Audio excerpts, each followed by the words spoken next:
Pecadang Usul Gemencih. Dipersilakan. Terima kasih Yang di-Pertua. Yang di-Pertua dan ahli-ahli Dewan Yang Mulia ini, saya mulakan pembentakan Maaf Gemencih, 10 minit ya, masa bermula sekarang. Okey, terima kasih. Saya mulakan pembentakan ini dengan serangkap pantun. Okey.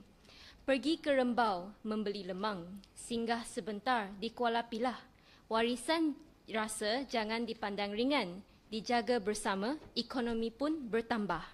Saya bangun membawa satu usul yang pada zahirnya berkaitan makanan, tetapi pada hakikatnya menyentuh ekonomi, pelancongan, warisan budaya dan identiti Negeri Sembilan.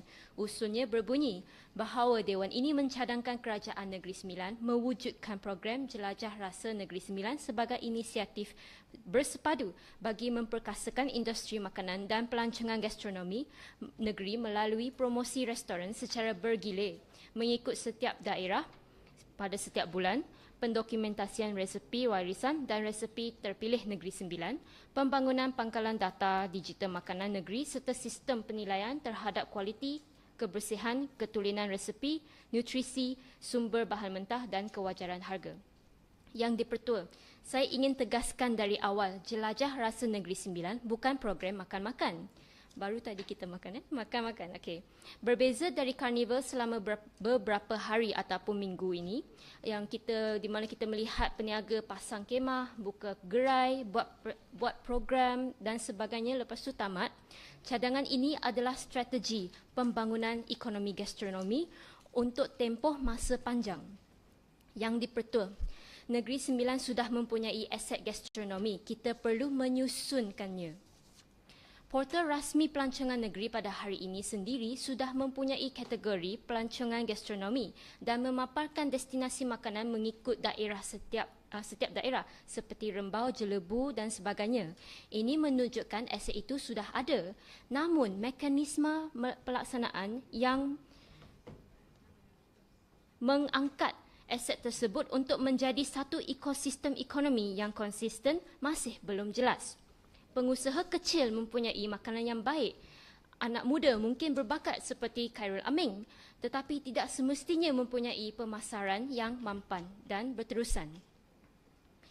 Tambahan pula, pengguna mahu tahu restoran mana yang bersih, berapakah harga makanan yang munasabah. Ada juga golongan muda yang meneliti kesihatan mereka dan akan tertanya, apakah bahan masakan dalam menu ini? Dari mana datangnya bahan mentah itu?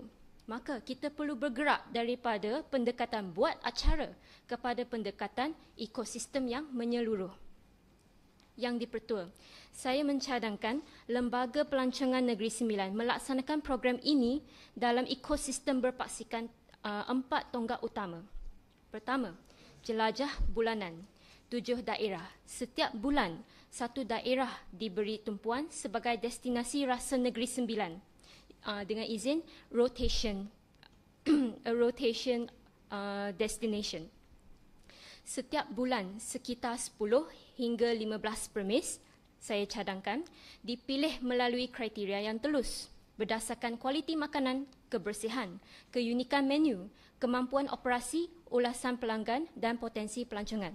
Dengan sistem bergilir, manfaat promosi tidak tertumpu pada satu daerah sahaja. Semua daerah mendapat peluang. Kedua, dokumentasi dan pemeliharaan resepi warisan. Yang di-Pertua, kita mesti bertanya, apa yang akan berlaku kepada resepi keluarga apabila generasi yang mewarisinya sudah tiada?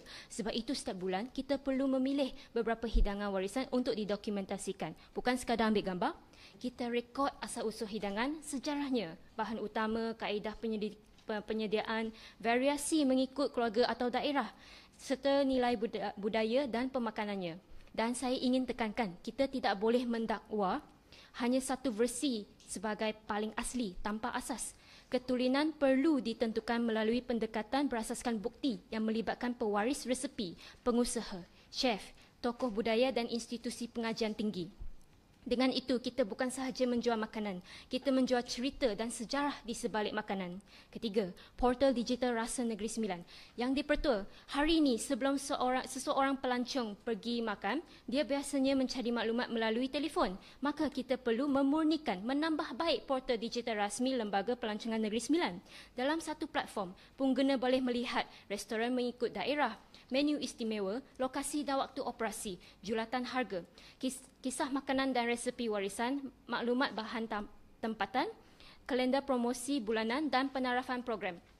Portal bukan sekadar directory tetapi berkembang menjadi pengkalan data gastronomi Negeri Sembilan. Pelancong tahu ke mana hendak pergi, pengusaha tahu bagaimana hendak dipromosikan. Keempat, standard, kualiti dan keyakinan pengguna. Yang dipertua, di sinilah kita mesti berhati-hati. Saya tidak mencadangkan kerajaan negeri mencipta sistem penguasaan baru yang bertindih dengan Kementerian Kesihatan Malaysia, KKM. Keselamatan makanan dan kebersihan premis memang sudah mempunyai kerangka perundangan dan pemantauan di bawah KKM, termasuk Peraturan Kebersihan Makanan 2009. Premis makanan juga diwajibkan berdaftar dengan KKM. Maka, kita gunakan data dan pengiktirafan sedia ada, kemudian tambah penilaian program dalam Negeri Sembilan seperti kualiti makanan, ketulinan resepi, konsistensi penyediaan, nilai nutrisinya, penggunaan bahan yang tempatan, pengalaman pelanggan dan kewajaran harga. Tambahan, pihak berkuasa tempatan juga telah mempunyai pengalaman dalam penarafan kebersihan premis. Sebagai contoh, Majlis Bandaraya Seremban menggunakan grade kebersihan berdasarkan kriteria pemeriksaan premis makanan. Maka kita tidak perlu mencipta semula sistem, kita integrasikan apa yang sudah ada. Bagaimana harga dinilai? Yang dipertua, saya mencadangkan di Lembaga Pelancongan Negeri Sembilan mewujudkan rujukan harga makanan Negeri Sembilan, bukan kawalan harga, bukan arahan restoran mesti menjual pada harga tertentu, tetapi satu rujukan berdasarkan kos bahan mentah, kos buruh dan kos-kos lain sesuai dengan makanan itu. Contohnya bagi satu hidangan daging salai, kos setiap satu bahan mentah, buruh dan kos operasi dikira, kemudian diberikan julat harga rujukan. Tujuannya membantu peniaga menetapkan harga secara lebih berinformasi dan membantu pengguna memahami harga yang dibayar. Apakah manfaat kepada ekonomi negeri? Yang dipertua, apabila sesebuah restoran berkembang, kesannya bukan kepada restoran itu sahaja. Restoran membeli bahan mentah seperti ayam, sayur, daging, santan dan lain-lain produk tempatan. Maka apabila permintaan restoran meningkat, petani mendapat pasaran, penternak mendapat permintaan, pembekal berkembang, pekerja mendapat pekerjaan dan usahawan muda mempunyai ruang untuk masuk ke industri. Inilah yang kita maksudkan dengan rantaian nilai ekonomi. Jadi, Jelajah Rasa mempromosikan restoran sekaligus menggerakkan ekonomi tempatan dari ladang hingga ke meja makan. Mohon celahan. Okey. Okey, Gemencih nak bagi ke? Boleh? Okey, Okey, silakan. soalan saya mudah dan teruslah. Boleh ke YB Kemencih jelaskan apakah mekanisme yang boleh dilaksanakan untuk inisiatif ini dipastikan supaya program ini benar-benar manfaatnya adalah kepada pengusaha kecil juga dan bukannya hanya kepada restoran yang sudah terkenal. Terima kasih. Betul. Okey, Gemencih nak bagi ke? Ampangan? Siapa lagi? Ampangan boleh? Okey, silakan. Yang petang saya buat gulungan. Okay, ni. Gemencih, saya ada satu soalan. Ya. Jika benar Jelajah Rasa ini hendak dijadikan jabatan yang menghubungkan warisan rasa dengan kemakmuran negeri, maka apakah neraca yang kita akan gunakan untuk mengukur kejayaan program ini sendiri? Boleh ulang? Simple, apakah senang kata KPI dengan izin Okey. pengukuran program ini kita dapat pastikan bahawa program ini berjaya. Adakah dengan sumber pendapatan peniaga-peniaga kecil sahaja ataupun dengan kita tak nak bukan sekadar mahu rakyat mengenali rasa masakan Negeri Sembilan itu sahaja, tapi kalau boleh kita nak juga rasa tu menjadi sumber rezeki kepada rakyat Negeri Sembilan? Baik, saya jawab dalam penggulungan. Terima kasih. Alright. Gemencih perlu masa tambahan ke? Tak perlu. Dah selesai. Okay. Alright. Saya teruskan untuk beri ruang pada perbahasan. Terima kasih. Okey, kita beri pembahas tetap yang pertama. Bahau. Speaker, sebelum boleh saya minta laluan untuk bertanyakan soalan kepada Gemencih. Lama ke, celahan ke nak bahas? Soalan. Soalan, okey. Satu Baik, soalan saja.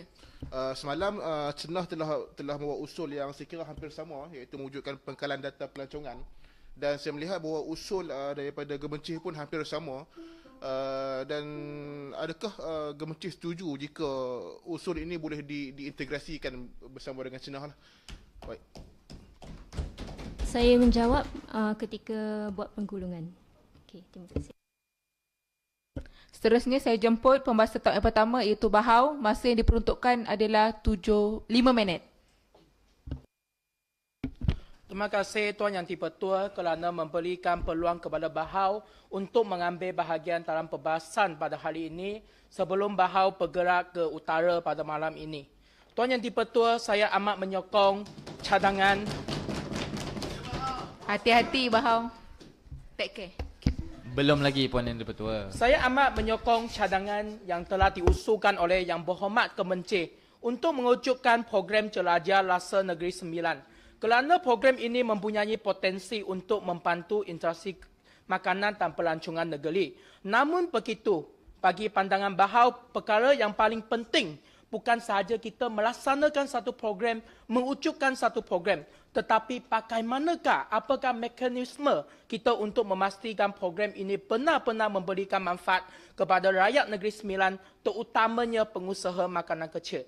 Tuan Yang Di-Pertua, Bahau telah memberikan beberapa cadangan pada hari ini. Yang pertamanya, program ini perlu memastikan semua daerah dan semua DUN mendapatkan peluang yang sama. Untuk makluman Dewan Yang Mulia ini, Negeri Sembilan mempunyai 7 daerah dan 36 DUN.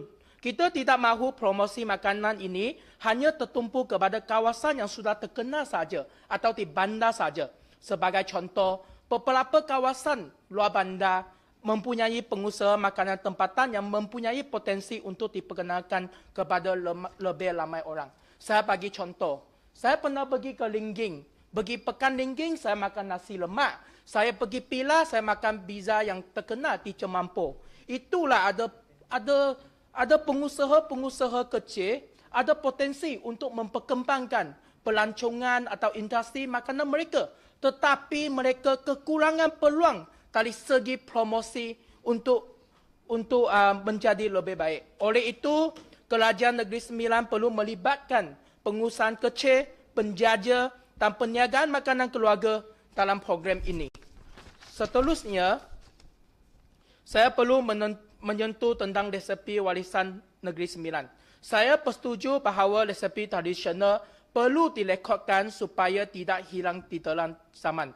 Tetapi tidak sepatutnya hanya disimpankan dalam kerajaan saja. Namun begitu, kita perlu meningkatkan kesedaran untuk melalui pertandingan video atau rakaman video, media sosial atau aktiviti-aktiviti yang dapat bersama golongan muda untuk membantu kita bagaimana kita menggarak anak-anak muda kita untuk mengenali, menghargai makanan warisan Negeri Sembilan.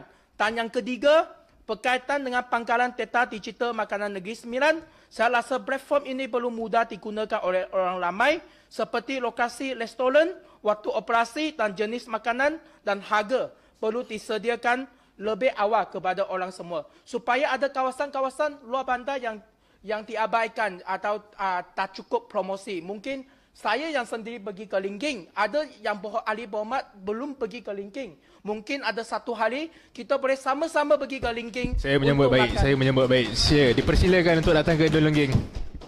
Selain promosi, yang terakhir kita perlu memastikan kualiti makanan sentiasa dijaga. Aspek kebersihan, harga yang berpatutan, kualiti bahan mentah perlu diberikan perhatian. Namun begitu, pemantauan yang secara perkara, secara pertelusan perlu dilakukan untuk membantu peniaga bukan membebankan mereka. Pihak Kerajaan Negeri Sembilan boleh menyediakan latihan yang berterusan dan bantuan yang jelas kepada pengusaha-pengusaha, terutamanya pengusaha-pengusaha kecil atau IKS yang kecil untuk memberikan satu peluang kepada mereka untuk meningkatkan kualiti perniagaan mereka. Akhir sekali, saya lumuskan program Jelajah Rasa Negeri Sembilan merupakan satu idea atau cadangan yang sangat baik dilontarkan oleh YB Kemencih. Namun begitu, kejayaan program ini akan bergantung kepada cara pelaksanaan atau mekanisme yang telah dicerahkan oleh YB Petang. Itu adalah sangat baik. Program kita bukan sahaja memperkenalkan makanan saja, tetapi bagaimana kita membantu rakyat. Bahau perlukan masa tambahan ke? 30 saat. Okey, teruskan. Menjaga warisan budaya dan membuka peluang ekonomi kepada pengusaha tempatan. Kita mahu apabila orang menyebut makanan Negeri Sembilan, mereka bukan sahaja tahu Negeri Sembilan ada masak lemak cili api, tetapi bagaimana mereka tahu ada berbagai makanan istimewa daripada 7 daerah di Negeri Sembilan. Apa yang mereka tahu di Lingging, di Selim Menanti, di Pilah, di Cena dan sebagainya. Tuan Yang Dipertua, saya menyokong usul ini. Sekian, terima kasih. Ya, Lingging. Saya nak buat celahan kepada Bahau. Bukan Soalan ke celahan? cadangan lah kot. Cadangan. Okey, 30 saat. Okay. Saya menyambut baik usaha yang ingin dibawa oleh Gemencih dan Bahau. Betul, masak lemak cili api ni tidak semestinya berada di Kuala Pilah ke di mana-mana lah, kawasan-kawasan kampung kan. Di Lengging pun ada makanan-makanan yang istimewa seperti mana YB Bahau sebutkan. Jadi saya rasa dengan usaha yang ingin dibawa oleh Gemencih dan Bahau ini, ia mampu merancakkan ekonomi setempat dan mampu memberikan orang kata pemulangan yang baik untuk masyarakat setempat. Terima kasih. Okey, bahagian Penang. Celahan Celahan. 30 saat. Soalan untuk Gemencih. Saya ingin mendapatkan penjelasan mengapa kita melakukan promosi itu yang tertumpu pada 1 bulan 1 daerah. Bagaimana nasib daerah-daerah lain semasa promosi itu berjalan di daerah yang lain. Jadi kita ada 7 daerah, takkanlah lagi 7 bulan baru nak dipromosikan balik tempat dia. Itu soalan untuk Gemencih. Terima kasih. Okey, saya tutup sebarang celahan. Kita teruskan dengan pembahas tetap yang kedua, iaitu Kelawang. Teruskan Kelawang. Masa yang diberikan 5 minit. Okay, terima kasih. Okay, salam sejahtera. Assalamualaikum, salam sejahtera dan salam bersih muafakat sejahtera. Baik, pertama sekali terima kasih Tuan Yang Dipertua kerana memberikan peluang kepada saya untuk sama-sama terlibat dalam perbahasan pada hari ini. Baik, Tuan Yang Dipertua, saya menyambut baik hasrat usul ini untuk memperkasakan industri makanan dan pelancongan gastronomi di Negeri Sembilan. Namun, saya ingin menjelaskan pendirian saya dari awal. Saya menyokong matlamat usul ini, tetapi saya tidak bersetuju sekiranya pelaksanaan ini terlalu tertumpu kepada kawal selia sehingga membebankan pemain industri, khususnya usahawan mikro dan warung kecil. Pada pandangan saya, kita perlu membezakan antara mempromosikan industri dengan mengawal industri. Kita mahukan makanan Negeri Sembilan dikenali. Kita mahu pelancong datang, kita mahu usahawan mendapat pelanggan dan kita mahu makanan warisan kita dipelihara. Tetapi kita juga mahu memastikan bahawa apabila pelancong datang ke Negeri Sembilan, wang yang mereka belanjakan itu mengalir kepada sebanyak mungkin pengusaha tempatan dan bukan hanya kepada beberapa restoran yang terpilih. Jadi persoalannya di sini adalah, adakah kita sudah mempunyai sistem yang mampu membawa pelancong kepada produk-produk ini dan memastikan manfaat ekonominya sampai kepada semua pengusaha tempatan. Jadi di sinilah saya melihat ada beberapa butiran dan dalam program jelajah rasa yang perlu kita nilai semula. Pertamanya, pendapat saya selari dengan pendapat YB Gemencih sebentar tadi berkenaan dengan satu inventory khas yang mana kerajaan perlu membina satu inventory gastronomi yang terbuka dan menyeluruh sebelum menentukan siapa yang layak dipromosikan. Tuan Yang Dipertua, saya menyokong idea pangkalan, data dan direktori makanan. Tetapi saya mahu direktori itu menjadi direktori rakyat, bukannya direktori yang hanya melibatkan beberapa restoran pilihan kerajaan. Portal rasmi Pelancongan Negeri Sembilan sendiri telah memaparkan pelbagai pemain gastronomi seperti Zamira Dapur Kaya, Zamira Dapur Kayu, Warung Buana, Kafe Singgahsana, resepi gerobak salai, salang kayangan dan lomak salai. Namun, kita perlu akui, memang tidak semua pemain-pemain industri yang kecil-kecil ini boleh dimasukkan dalam halaman utama. Jadi, ini menunjukkan bahawa produk gastronomi ini bukan hanya boleh melibatkan restoran besar, tetapi restoran-restoran kecil ataupun peniaga kecil juga perlu dilibatkan sama. Kerana makanan warisan ini bukan hanya ada di restoran besar, tetapi juga ada di warung tepi jalan, ada di kawasan-kawasan luar bandar serta juga kawasan-kawasan bandar. Maka kita jangan hanya mempromosikan nama-nama yang sudah terkenal, tetapi kerajaan perlu membuka pendaftaran kepada semua pengusaha yang mematuhi syarat-syarat asas dan terlibat sama dalam pengusahaan makanan warisan. Jadi, antara perkara yang boleh kita rekodkan adalah termasuk lokasi, jenis makanan, makanan warisan yang ditawarkan, skala perniagaan, kapasiti pelanggan, status halal jika ada, keperluan latihan dan keperluan pendigitalan dan bentuk bahan dan bentuk bantuan sekiranya diperlukan. Jadi dengan cara ini, kerajaan bukan sekadar mempunyai senarai restoran, tetapi juga mempunyai peta sebenar di seluruh Negeri Sembilan bagaimana ekosistem gastronomi Negeri Sembilan ini berfungsi. Seterusnya, saya juga ingin menyentuh beberapa perkara yang saya rasa selari dengan keraguan yang dibangkitkan oleh YB petang sebentar tadi. Baik, berkenaan dengan pendokumentasian makanan warisan mesti memelihara kepelbagaian dan bukannya menyeragamkan. Sebab apa? Memang kita ada pelbagai resepi daripada pelbagai warisan daripada semua tempat. Macam yang dibangkitkan tadi, di Lenggeng ada mereka punya rendang contohnya. Di Kuala Pilah pun ada rendang mereka dan resepi-resepi ini berlainan. Tetapi bagaimana kita nak memastikan semua ini kita pelihara dan kita promosikan dan bukan hanya satu menu sahaja. Jadi sebenarnya di sini saya memang menyokong penuhlah usaha untuk mendokumentasikan resepi warisan ini. Tapi juga kita perlu persoalkan bagaimanakah kita ingin melihat semula apakah yang dimaksudkan dengan ketulinan seperti disebut dalam usul itu berkenaan dengan Kelawang perlukan masa tambahan ke? Saya perlukan seminit. 30 saat. 30 saat. Berkenaan dengan ketulinan resepi warisan kerana kita tidak boleh menidakkan mana-mana resepi warisan kerana ini adalah sebuah warisan yang telah menjadi turun-temurun zaman berzaman sejak sebelum ini lagi. Jadi kita perlu ingat makanan warisan ialah satu warisan yang hidup dan masak lemak cili api di satu kampung mungkin tidak sama rasanya dengan kampung sebelah. Jadi sebaliknya perbezaan itulah yang menunjukkan kekayaan budaya kita di Negeri Sembilan.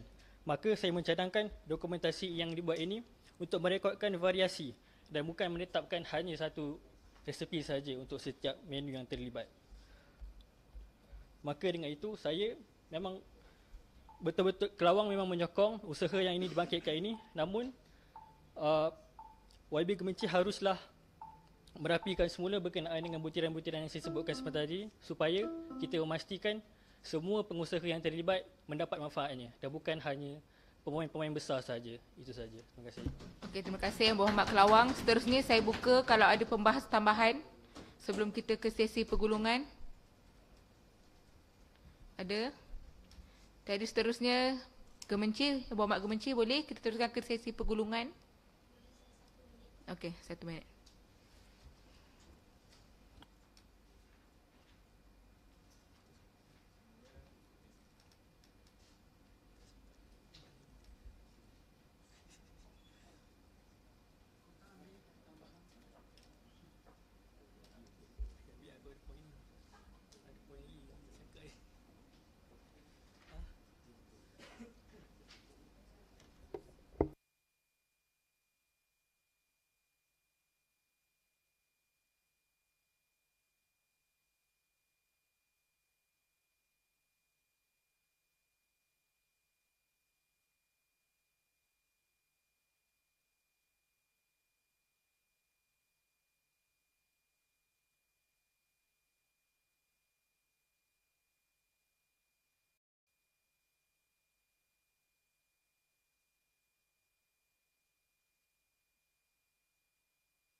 Okey, saya persilakan Yang Berhormat Gemencih untuk sesi pergulungan. Masa yang diperuntukkan adalah 10 minit. 8 minit. 8 minit. Baik, terima kasih Yang Dipertua. Okay, terima kasih kepada semua ahli-ahli Dewan yang menghadiri dan menyertai perbincangan usul ini. Okay. Baiklah, pertama sekali saya ingin berterima kasih kepada Pertang, Seremban Jaya, Bahau, Kelawang, lagi satu Bagan Pinang atas cadangan dan penambahbaikan yang diberi. Okey, manfaat kepada ekonomi negeri ini kita sudah faham. Tapi kita perlu memperhalusi cara implementasi program ini. Jadi untuk menjawab kepada Pertang, warisan rasa KPI untuk memastikan program ini berjaya. Okey.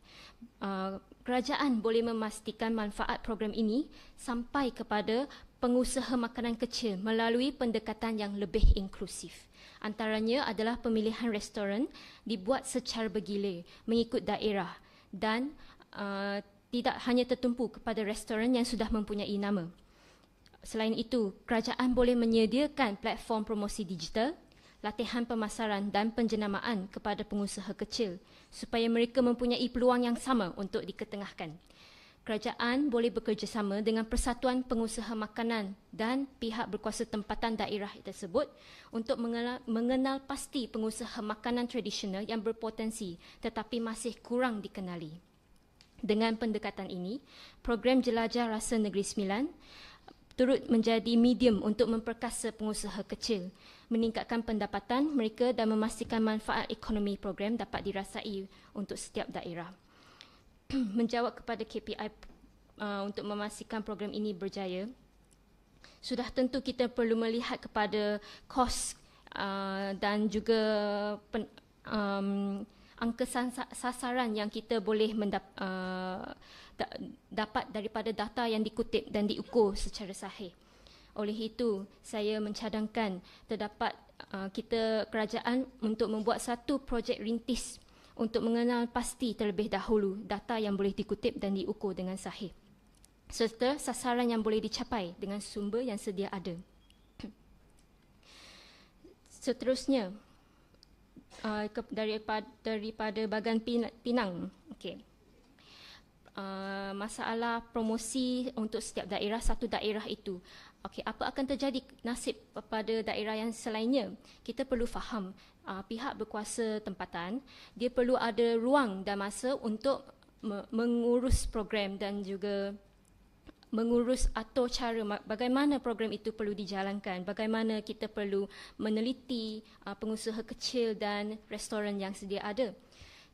Jadi, tidak semestinya kalau satu daerah itu sedang berlangsung program, daerah yang lain tidak berlangsung apa-apa. Sebab masalah yang kita cuba nak memahami ini adalah berasaskan dengan kerja-kerja yang berada di belakang takbir. Kerja-kerja yang berada di belakang takbir inilah kerja-kerja yang banyak. Kita perlu menganalisis data, kita perlu kutip data, kita perlu memastikan yang pengusaha kecil ini diberi manfaat yang sewajarnya. Jadi, sudah tentu daerah-daerah lain akan mendapat ruang dan peluang untuk menambah baik dan memastikan data ini sahih. Okey. Daripada Bahau, prestasi cadangan DUN dan cadangan daerah dan DUN, jangan berikan kepada DUN yang terkenal sahaja. Betul, saya setuju dengan cadangan ini. Jadi kita perlu kita boleh mengecilkan skop untuk menjadikan setiap yang restoran kecil-kecil ini lebih inklusif dengan strategi daripada setiap DUN, 36 DUN itu. Baik, yang daripada Seremban Jaya, saya faham dan saya boleh nampak juga cadangan usul daripada cenah semalam akan serupa daftar pelancongan ini. Cumanya usul saya ini lebih tertumpu kepada pelancongan makanan. Jadi sekiranya usul ini diluluskan, kita boleh buat usul dalam usul. Ataupun usul ini sekiranya diluluskan, boleh dijadikan usul yang Silakan speaker. ya. Izinkan ke Gemencih? Sedikit sahaja daripada Pilah untuk Gemencih. Mencih, untuk menjawab persoalan Semajaya tadi, saya cadangkan supaya jawapan tersebut tidak mengelirukan ahli dewan. Yang mana kalau kita lihat kat sini, Gemencih nak mencadangkan untuk mewujud program. Sedangkan yang semalam tu di peringkat cenah nak menyediakan orang kata inventory atau semak balik. Jadi untuk menjawab persoalan Semajaya tu, hari ini sebenarnya saya pun tertanya, hari ini apa tindakan yang sebenarnya Gemencih nak bawa? Adakah kita nak mewujudkan program ataupun kita nak menyentuh soal soal mekanisme dan sebagainya? Dan saya nak tahu program ini sejauh mana konsistensi dia tu akan berterusan. Dan bila menyentuh dengan promosi itu saya setuju, sebab hari ini kita nafikan Negeri Sembilan memang ada produk, tapi persoalannya sejauh mana produk tu dikenali. Dan kita nak make sure dengan izin produk ini yang kita ada ini, warisan yang kita ada ini dapat konsisten promosinya itu. Bukanlah sekadar habis program selesai sudah, dah orang tak terkenal. Seperti contoh, saya beri contoh, ada terdapat sebuah kedai, sebuah restoran di Kuala Pilah kan, di tepi jalan, saya rasa yang Muhammad pun sedia maklum. Suatu ketika dahulu ketika promosi di bawah liputan media oleh pihak luar mendapat sambutan yang hangat, tetapi setelah 2-3 bulan berlalu, restoran tersebut hanyalah orang kata sekadar meninggal nama di peringkat 2 bulan dan 3 bulan lepas. Dan itu yang saya minta Kemencih perjelaskanlah, adakah orang kata sasaran promosi ini bersifat melalui program ini saja ataupun ada mekanisme untuk selepas program, bagaimana program ini nak membantu promosi itu berterusan sehingga akan datanglah. Terima kasih. Baik. Okey, terima kasih Pilah. Okey.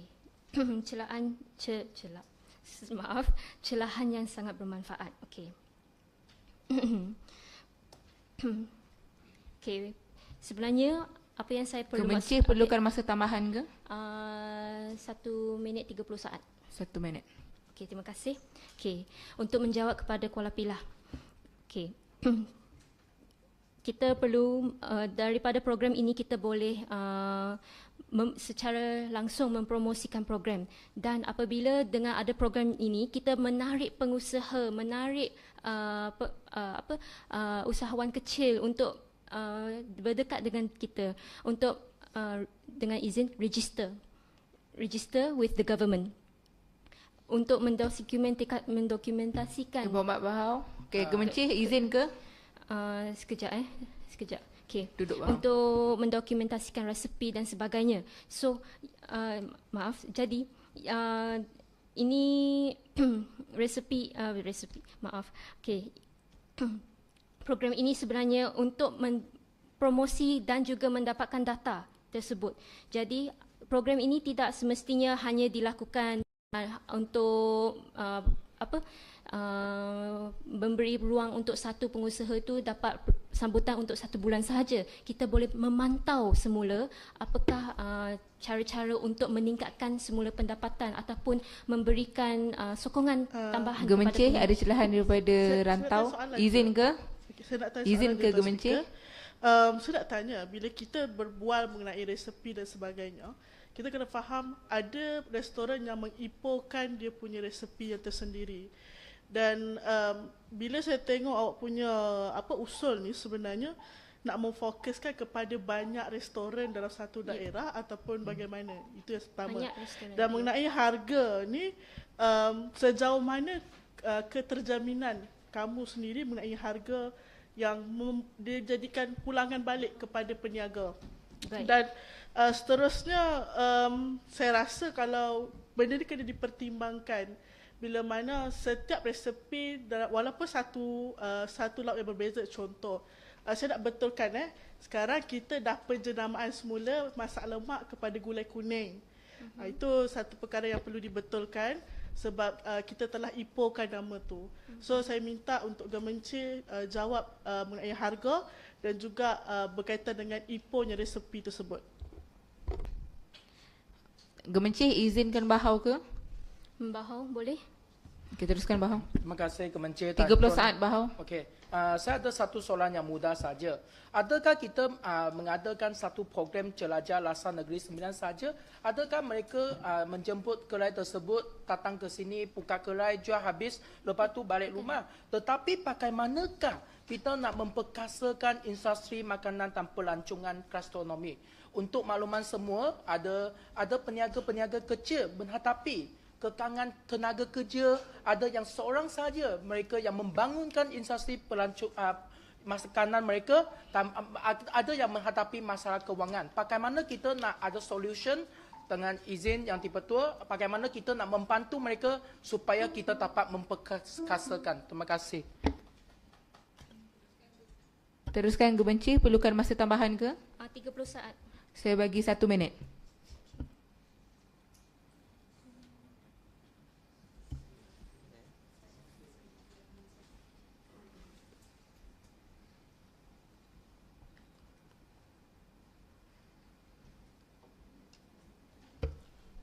Speaker, boleh nak dapat penjelasan sikit speaker? Izinkan ke Gemencih? Penjelasan sikit je. Kalau boleh saya nak apa? Suruhanjaya duduk, Gemencih tidak izinkan. Apa lagi? Okey.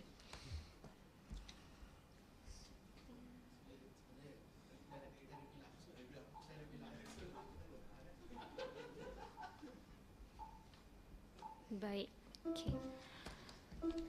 Saya bagi 2 minit Gemencih. 2 minit. Untuk menjawab kepada rantau dan Bahau. Okey.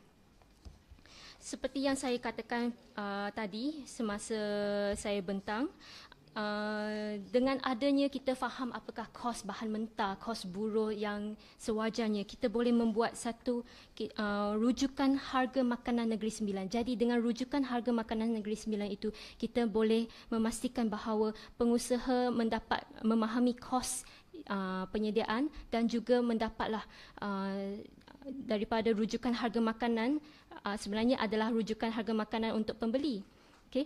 Jadi rujukan untuk harga makanan pembeli ini mereka bayarlah, itu adalah cara untuk membantu pengusaha kecil mendapat kepastian mereka macam mana. Sebab bila kita sebut pasal harga ni, tak semua produk tu kena harga yang sama. So kita kena faham sebab itulah ini rujukan. Itu berbeza dia punya bahan dan sebagainya. Ya, betul. Sebab itulah ini adalah rujukan harga makanan. Kita ada sidangan, contohnya daging salai, okey. Kita ada contoh-contoh lah bahan mentah yang general. Jadi kita berikan julat harga rujukan. Kita boleh cuba memberikan julat harga jadi profit lebih kurang 10%. Jadi dia akan ada kepada semua orang. So maksudnya bahan mentah tu mereka ambil daripada negeri sendiri untuk kita kawal harga, ataupun mereka boleh ambil daripada luar? Jikalau mereka mendapat peluang untuk merendahkan kos mereka dan membawa masuk bahan daripada luar, mereka boleh juga lakukan sedemikian. Rantau ada soalan lagi ke? Mereka boleh juga lakukan sedemikian. Gemencih teruskan, saya bagi last 30 saat saja. Baik, terima kasih. Jadi untuk menjawab kepada persoalan Bahau tenaga kerja, okey, pengusaha kecil kita membuat program ini asasnya adalah untuk menarik minat dan menarik perhatian pengusaha kecil untuk bersama dengan kami membuat program. Jadi kita akan sentiasa bersama kami untuk memberikan sokongan dan juga Gemencih, yang seterusnya. nak tambah masa lagi ke atau cukup? Ni tak ada. Cukup. Cukup. Okay. Terima kasih. Jadi ahli-ahli yang berhormat, sekarang saya kemukakan masalah kepada majlis untuk diputuskan. Masalahnya ialah bahawa usul persendirian bilangan 12 seperti yang dikemukakan oleh yang berhormat Gemencih hendaklah disetujukan. Ahli-ahli yang bersetuju sila kata setuju. Yang tidak bersetuju, sila kata tidak bersetuju. Okey, lebih suara tidak bersetuju, jadi usul tidak diluluskan.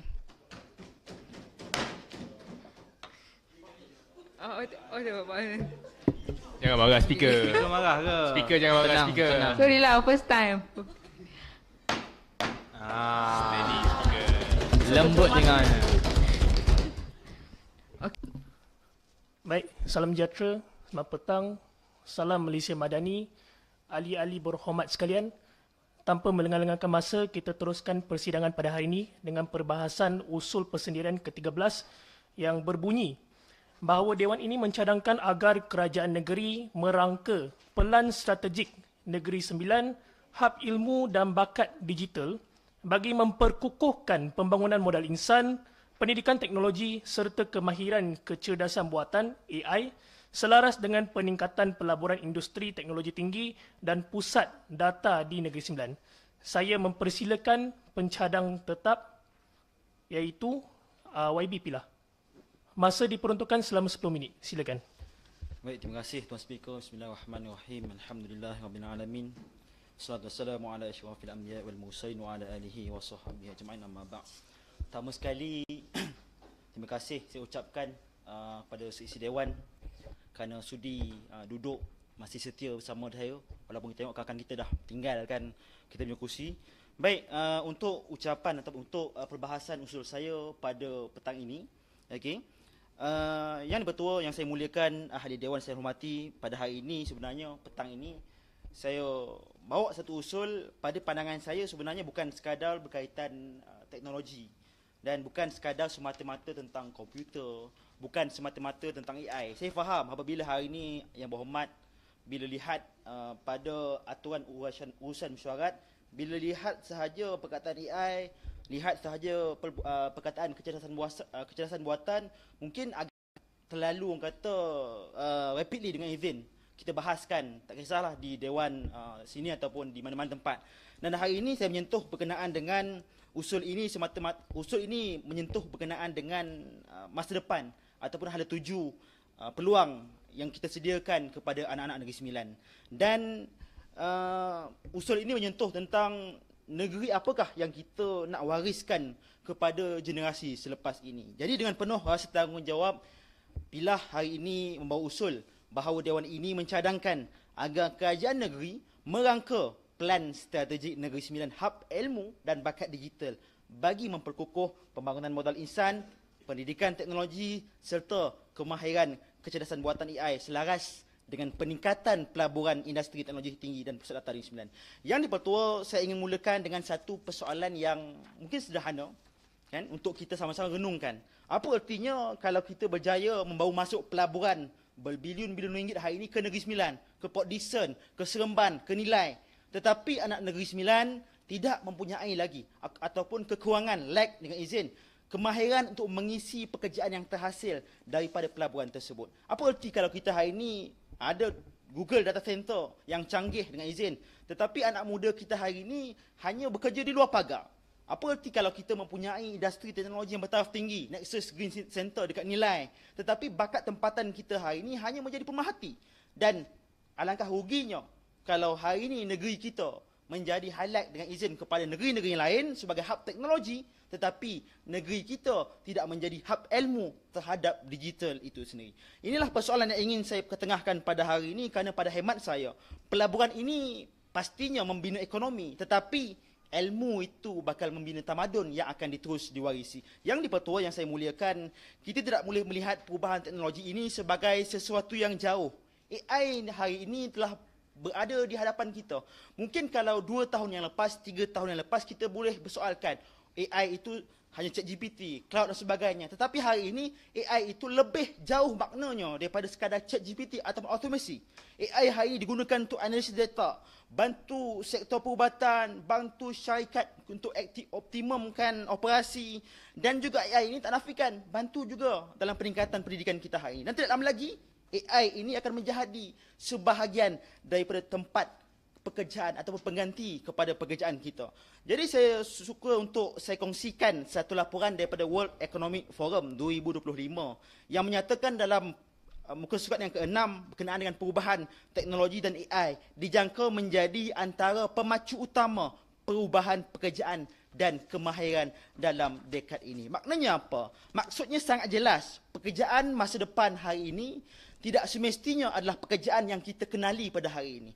Maka disebabkan itu, pendidikan kita juga hari ini tidak boleh kekal dengan cara yang sama. Kita tak boleh mendidik anak-anak untuk dunia 2035 itu dengan acuan dunia 1995.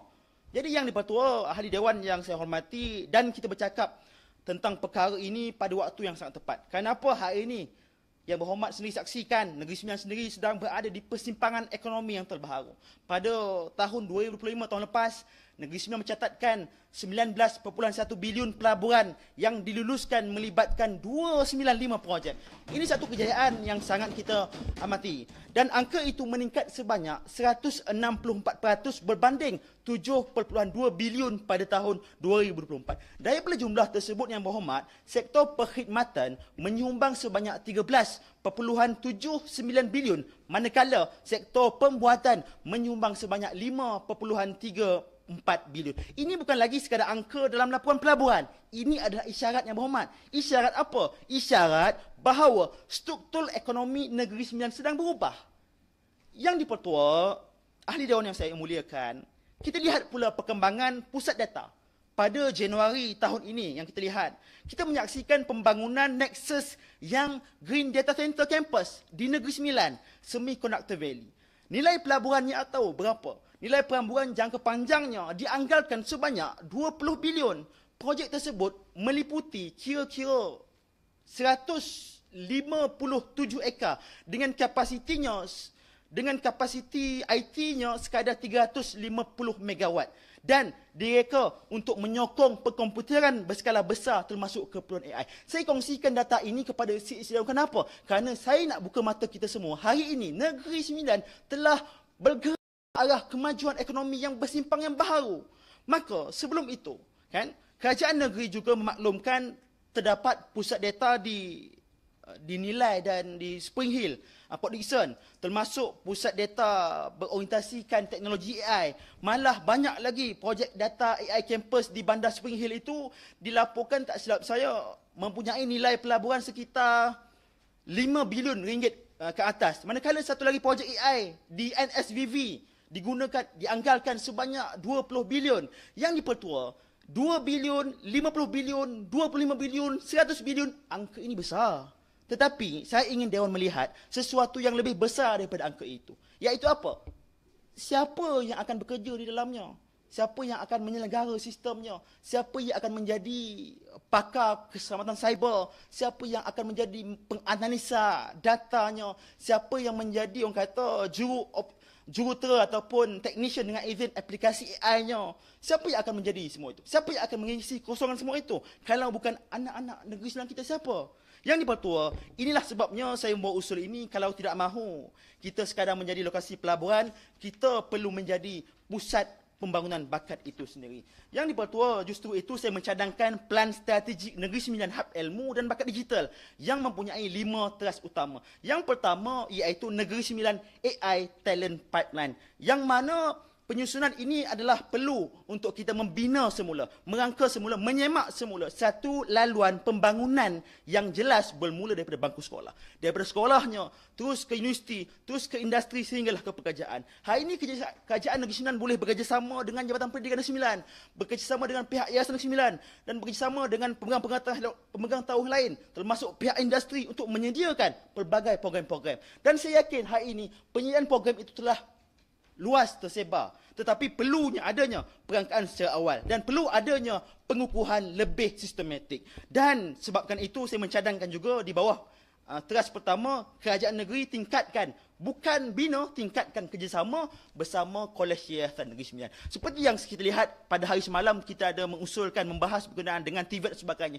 Alangkah ruginya kalau kita tidak menyentuh Kolej Yayasan yang sudah ada sedia terbina pada hari ini. Kita perlu mengoptimumkan, maksimiskan kemampuan yang berada di bawah Yayasan Negeri Sembilan. Mohon celah. Teras yang kedua, minta maaf sebentar lagi. Teras yang kedua iaitu program AI untuk anak Negeri Sembilan. Kita perlu menyimak semula, mengukuhkan, memastikan program bukan sekadar program. Program AI literasi yang boleh kita akses oleh anak-anak Negeri Sembilan ini tanpa kita kira latar belakang. Jangan hari ini kita kata bukan semua orang perlu jadi programmer. Oh, hari ini kalau aku nak jadi programmer, aku kena join program ELTC. Tidak. Tetapi semua orang perlu tahu bagaimana untuk hidup dan bekerja dalam ekonomi yang dipengaruhi oleh AI. Saya mahu anak muda di Kuala Pilah, di Melang, di Senaling mempunyai peluang yang sama dengan anak-anak muda dinilai di Spring Hill di Port Dickson. Jadi kenapa lokasi kelahiran itu kita tidak boleh menentukan had masa depan seseorang. Teras yang ketiga iaitu ialah Digital Talent Scholarship, yang mana kita boleh, kerajaan negeri boleh mempertimbangkan untuk perkenalkan satu skim bantuan pendidikan atau beasiswa sekiranya dipertimbangkan untuk bidang kritikal seperti AI, data center, cyber security, semiconductor, cloud computing, robotics dengan izin. Yang mana sama konsepnya seperti MAIS, Majlis Agama Islam Negeri Sembilan, yang menyediakan satu beasiswa ataupun tajaan kepada pelajar-pelajar untuk menyambung pengajian ke peringkat Timur Tengah dan sebagainya. Tetapi saya cadangkan ada satu syarat sekiranya bantuan ini diperkenalkan selepas tamat pengajian, penerima digalakkan kembali berkhidmat dan membina kerjaya di Negeri Sembilan. Dan yang keempat iaitu Industry Led Talent Development, iaitu kerajaan negeri tidak boleh. Pilar, perlukan masa tambahan ke? Saya minta izin untuk minum boleh, speaker. Mohon izin laluan Pilar. Saya puji cenah. Saya bagi masa tambahan 1 minit. Simple je soalan Terima Pilar. kasih, speaker. Simpan soalan lagi. Yang keempat adalah Industry Led Talent Development. Kerajaan negeri hari ini tidak boleh bekerja seorang diri. Syarikat yang datang melabur juga mesti menjadi sebahagian daripada apa? Daripada ekosistem pendidikan Negeri Sembilan ini. Kita boleh mewujudkan kerjasama strategik dengan syarikat teknologi, pusat datanya, syarikat semikonduktornya atau syarikat digital. Seperti apa? Sebagai contoh internship, professional certification. Hari ini kita tambah peluang apa? Peluang sijil peribadi, peluang sijil teknikal kepada anak Negeri Sembilan dan sebagainya. Kalau sebuah syarikat datang dengan pelaburan berbilion ringgit, kita mahu sebahagian daripada pelaburan itu diterjemahkan menjadi pelaburan kepada manusia, iaitu anak-anak Negeri Sembilan. Dan yang terakhir, kelima, ialah teras AI untuk SME dan rakyat ataupun small medium enterprise dengan izin. Jangan kita jadikan hari ini AI sebagai teknologi eksklusif untuk syarikat multinasional. Hari ini peniaga kecil juga mesti menikmati manfaatnya.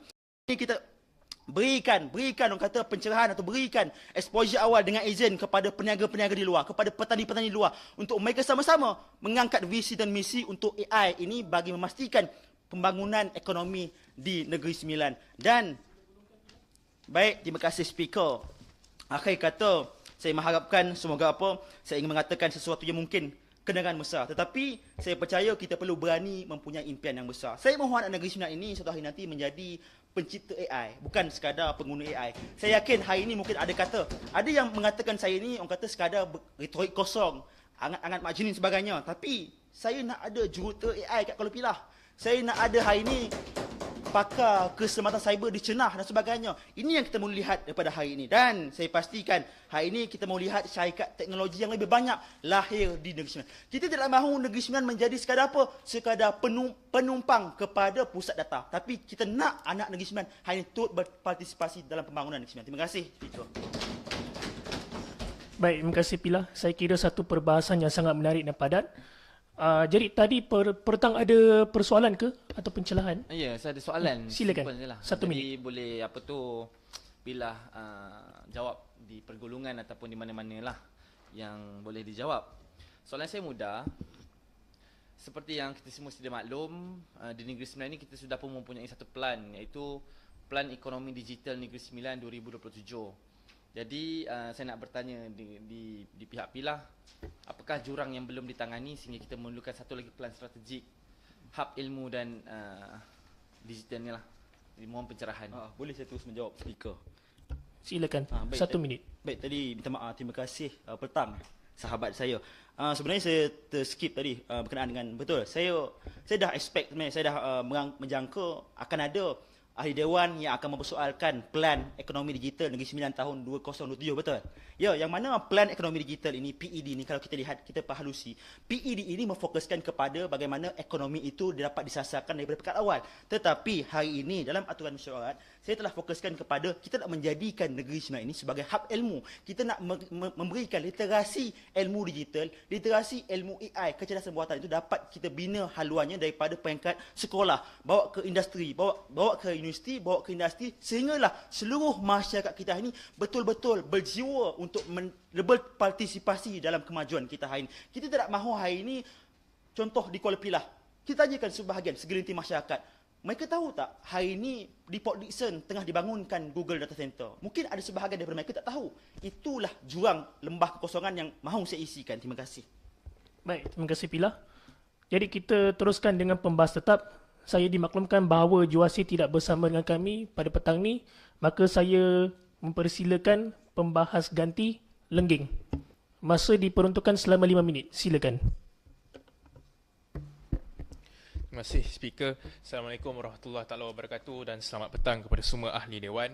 Jadi berdirinya saya di Dewan yang penuh mulia ini, saya menegakkan pendirian saya untuk menyokong penuh usul yang dibawa oleh sahabat saya, YB Pilah.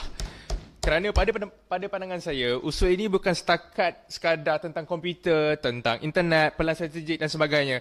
Jadi saya fikir ini sebenarnya tentang siapa yang akan mendapat manfaat daripada gelombang pelaburan baharu yang sedang masuk ke dalam Negeri Sembilan. So, susah sangat. Adakah anak Negeri Sembilan akan menjadi jurutera, pakar data, pakar keselamatan cyber, juruteknik pusat data dan pencipta teknologi? Atau kita hanya akan menjadi negeri yang menyediakan tanah, elektrik dan air sedangkan pekerjaan berkemahiran tinggi diisi oleh tenaga kerja dari luar? Inilah persoalan yang besar yang perlu kita jawab. Tuan yang dipertua, tadi angka-angka ini saudara YB Pilah telah memberitahu kepada kita. Angka pelaburan Negeri Sembilan sendiri sudah memberikan isyarat yang sangat jelas. Pada tahun 2025, Negeri Sembilan merekodkan 19.1 bilion pelaburan diluruskan, melibatkan 295 projek. Betul Pilah? Angka ini meningkat sebanyak 164% berbanding 7.2 bilion pada tahun 2024. It was proven, dengan izin Speaker, it was proven mengatakan bahawa Negeri Sembilan ini mampu menjadi pusat untuk menarik pelabur-pelabur luar datang ke negeri kita. Dan lebih penting, projek-projek tersebut dijangka mewujudkan 3,845 peluang pekerjaan baharu. Ini bukan lagi pertumbuhan biasa, ini adalah perubahan struktur ekonomi negeri. Seterusnya, daripada 19.1 bilion tersebut, sektor perkhidmatan menyumbang 13.7 bilion atau 72%, manakala sektor pembuatan menyumbang sebanyak 5.34 bilion atau 28%. Antara subsektor utama termasuk maklumat dan komunikasi, utiliti serta industri elektrik dan elektronik. Malah pada tahun 2024, Negeri Sembilan telah merekodkan 7.25 bilion pelaburan, termasuk 3.4 bilion atau 46.9% pelaburan asing dengan sebahagian besarnya melibatkan projek berteknologi tinggi. Pelaburan tersebut turut mencipta 4,684 peluang pekerjaan yang baharu. Maka persoalannya pada hari ini adalah, adakah pelaburan bernilai berbilion ringgit ini masuk ke dalam Negeri Sembilan mampu mewujudkan ataupun mampu mempunyai strategi bakat untuk memastikan rakyat kita mampu mengisinya seperti mana yang YB Pilah sebutkan tadi. Tidak guna kalau kita ada peluang pekerjaan tetapi pada hakikatnya anak muda seperti kita ni tak ada peluang pekerjaan. Jadi kalau jawapannya belum bercukup bersedia, maka pelan strategik inilah yang diperlukan. Tuan yang dipertua, kita tidak lagi bercakap mengenai kemungkinan Negeri Sembilan menjadi hub teknologi. Ia sedang berlaku. Pada April 2025, kerajaan negeri memaklumkan bahawa 2 pusat data sedang dibangunkan di Negeri Sembilan. Pertama, sebuah data hijau dinilai. Kedua, sebuah pusat data teknologi kecerdasan buatan di Bandar Spring Hill, Port Dickson. Kemudian pada Januari 2026, kita melihat perkembangan yang jauh lebih besar. Projek kampus pusat data hijau Nexus yang disebut oleh Pilah tadi, Negeri Sembilan Semiconductor Valley di Hijau Nexus di Valley Senawang diumumkan dengan anggaran pelaburan jangka panjang sebanyak 20 bilion.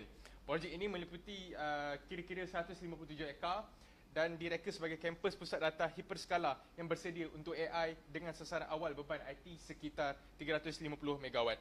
Dan yang lebih penting untuk perbahasan kita pada hari ini, tuan-tuan ahli Dewan sekalian, fasa pertama projek ini jangka menyediakan sekitar 190 pekerjaan berkualiti dan berkemahiran tinggi. Yang dipertua, 190 pekerjaan mungkin nampak kecil jika dibandingkan dengan 20 bilion. Tetapi jangan kita melihat pusat data hanya dari sudut jumlah pekerja. Di dalam bangunan, ekosistem yang jauh lebih besar. Ia memerlukan jurutera elektrik, jurutera mechanical dan jurutera rangkaian. Pakar cloud computing, pakar AI dan machine learning dan vendor tempatan yang membekalkan perkhidmatan serta komponen. Maksudnya, pusat data bukan sekadar sebuah bangunan yang dipenuhi server, ia ialah ekosistem ilmu, kemahiran dan teknologi. Tuan yang dipertua, inilah hujah yang paling penting kerana pelaburan asing tidak semestinya secara automatik menghasilkan membawa data sosial untuk rakyat tempatan. Malah kalau pelabur datang tetapi kita kekurangan bakat tempatan, syarikat akan membawa masuk tenaga mahir dari tempat lain. Maka kita perlu mendapatkan tanah, cukai dan aktiviti ekonomi, tetapi kehilangan peluang pekerjaan bernilai tinggi untuk anak negeri. Sebab itu plan ini mesti mempunyai sasaran yang jelas. Pelaburan masuk, bakat tempatan mesti naik, Tuan Yang Dipertua. Kita mesti mengubah pendekatan daripada sekadar investment interaction kepada investment, talent interaction dan talent development. Sebagai contoh, setiap projek teknologi tinggi berskala besar yang datang ke Negeri Sembilan perlu digalakkan untuk mempunyai local talent development plan. Dan akhir daripada saya, plan tersebut perlulah menetapkan jumlah pelajar yang menerima internship, jumlah pelajar TVET yang diambil, jumlah graduan tempatan yang diberi latihan, jumlah pekerja tempatan yang diberikan upskilling, beasiswa atau sponsorship, kerjasama dengan universiti atau politeknik. Dengan cara ini, pelaburan bukan sekadar datang dan pergi, ilmu pelabur turut ditinggalkan di Negeri Sembilan. Terima kasih, Tuan Speaker. Baik, terima kasih Lengging. Saya jemput pembahas tetap yang kedua, Gemencih. Masa diperuntukkan selama 5 minit. Silakan. Terima kasih Tuan Yang Dipertua, Pilah dan juga Lengging. Okey, semalam kita bincang tentang AI. Hari ini pun kita bincang tentang AI. Saya tetap ingin menyuarakan kebimbangan yang sama seperti semalam. Kita tidak boleh menganggap bahawa kemasukan industri teknologi tinggi secara automatik akan membuka ruang pasaran pekerjaan. Okey.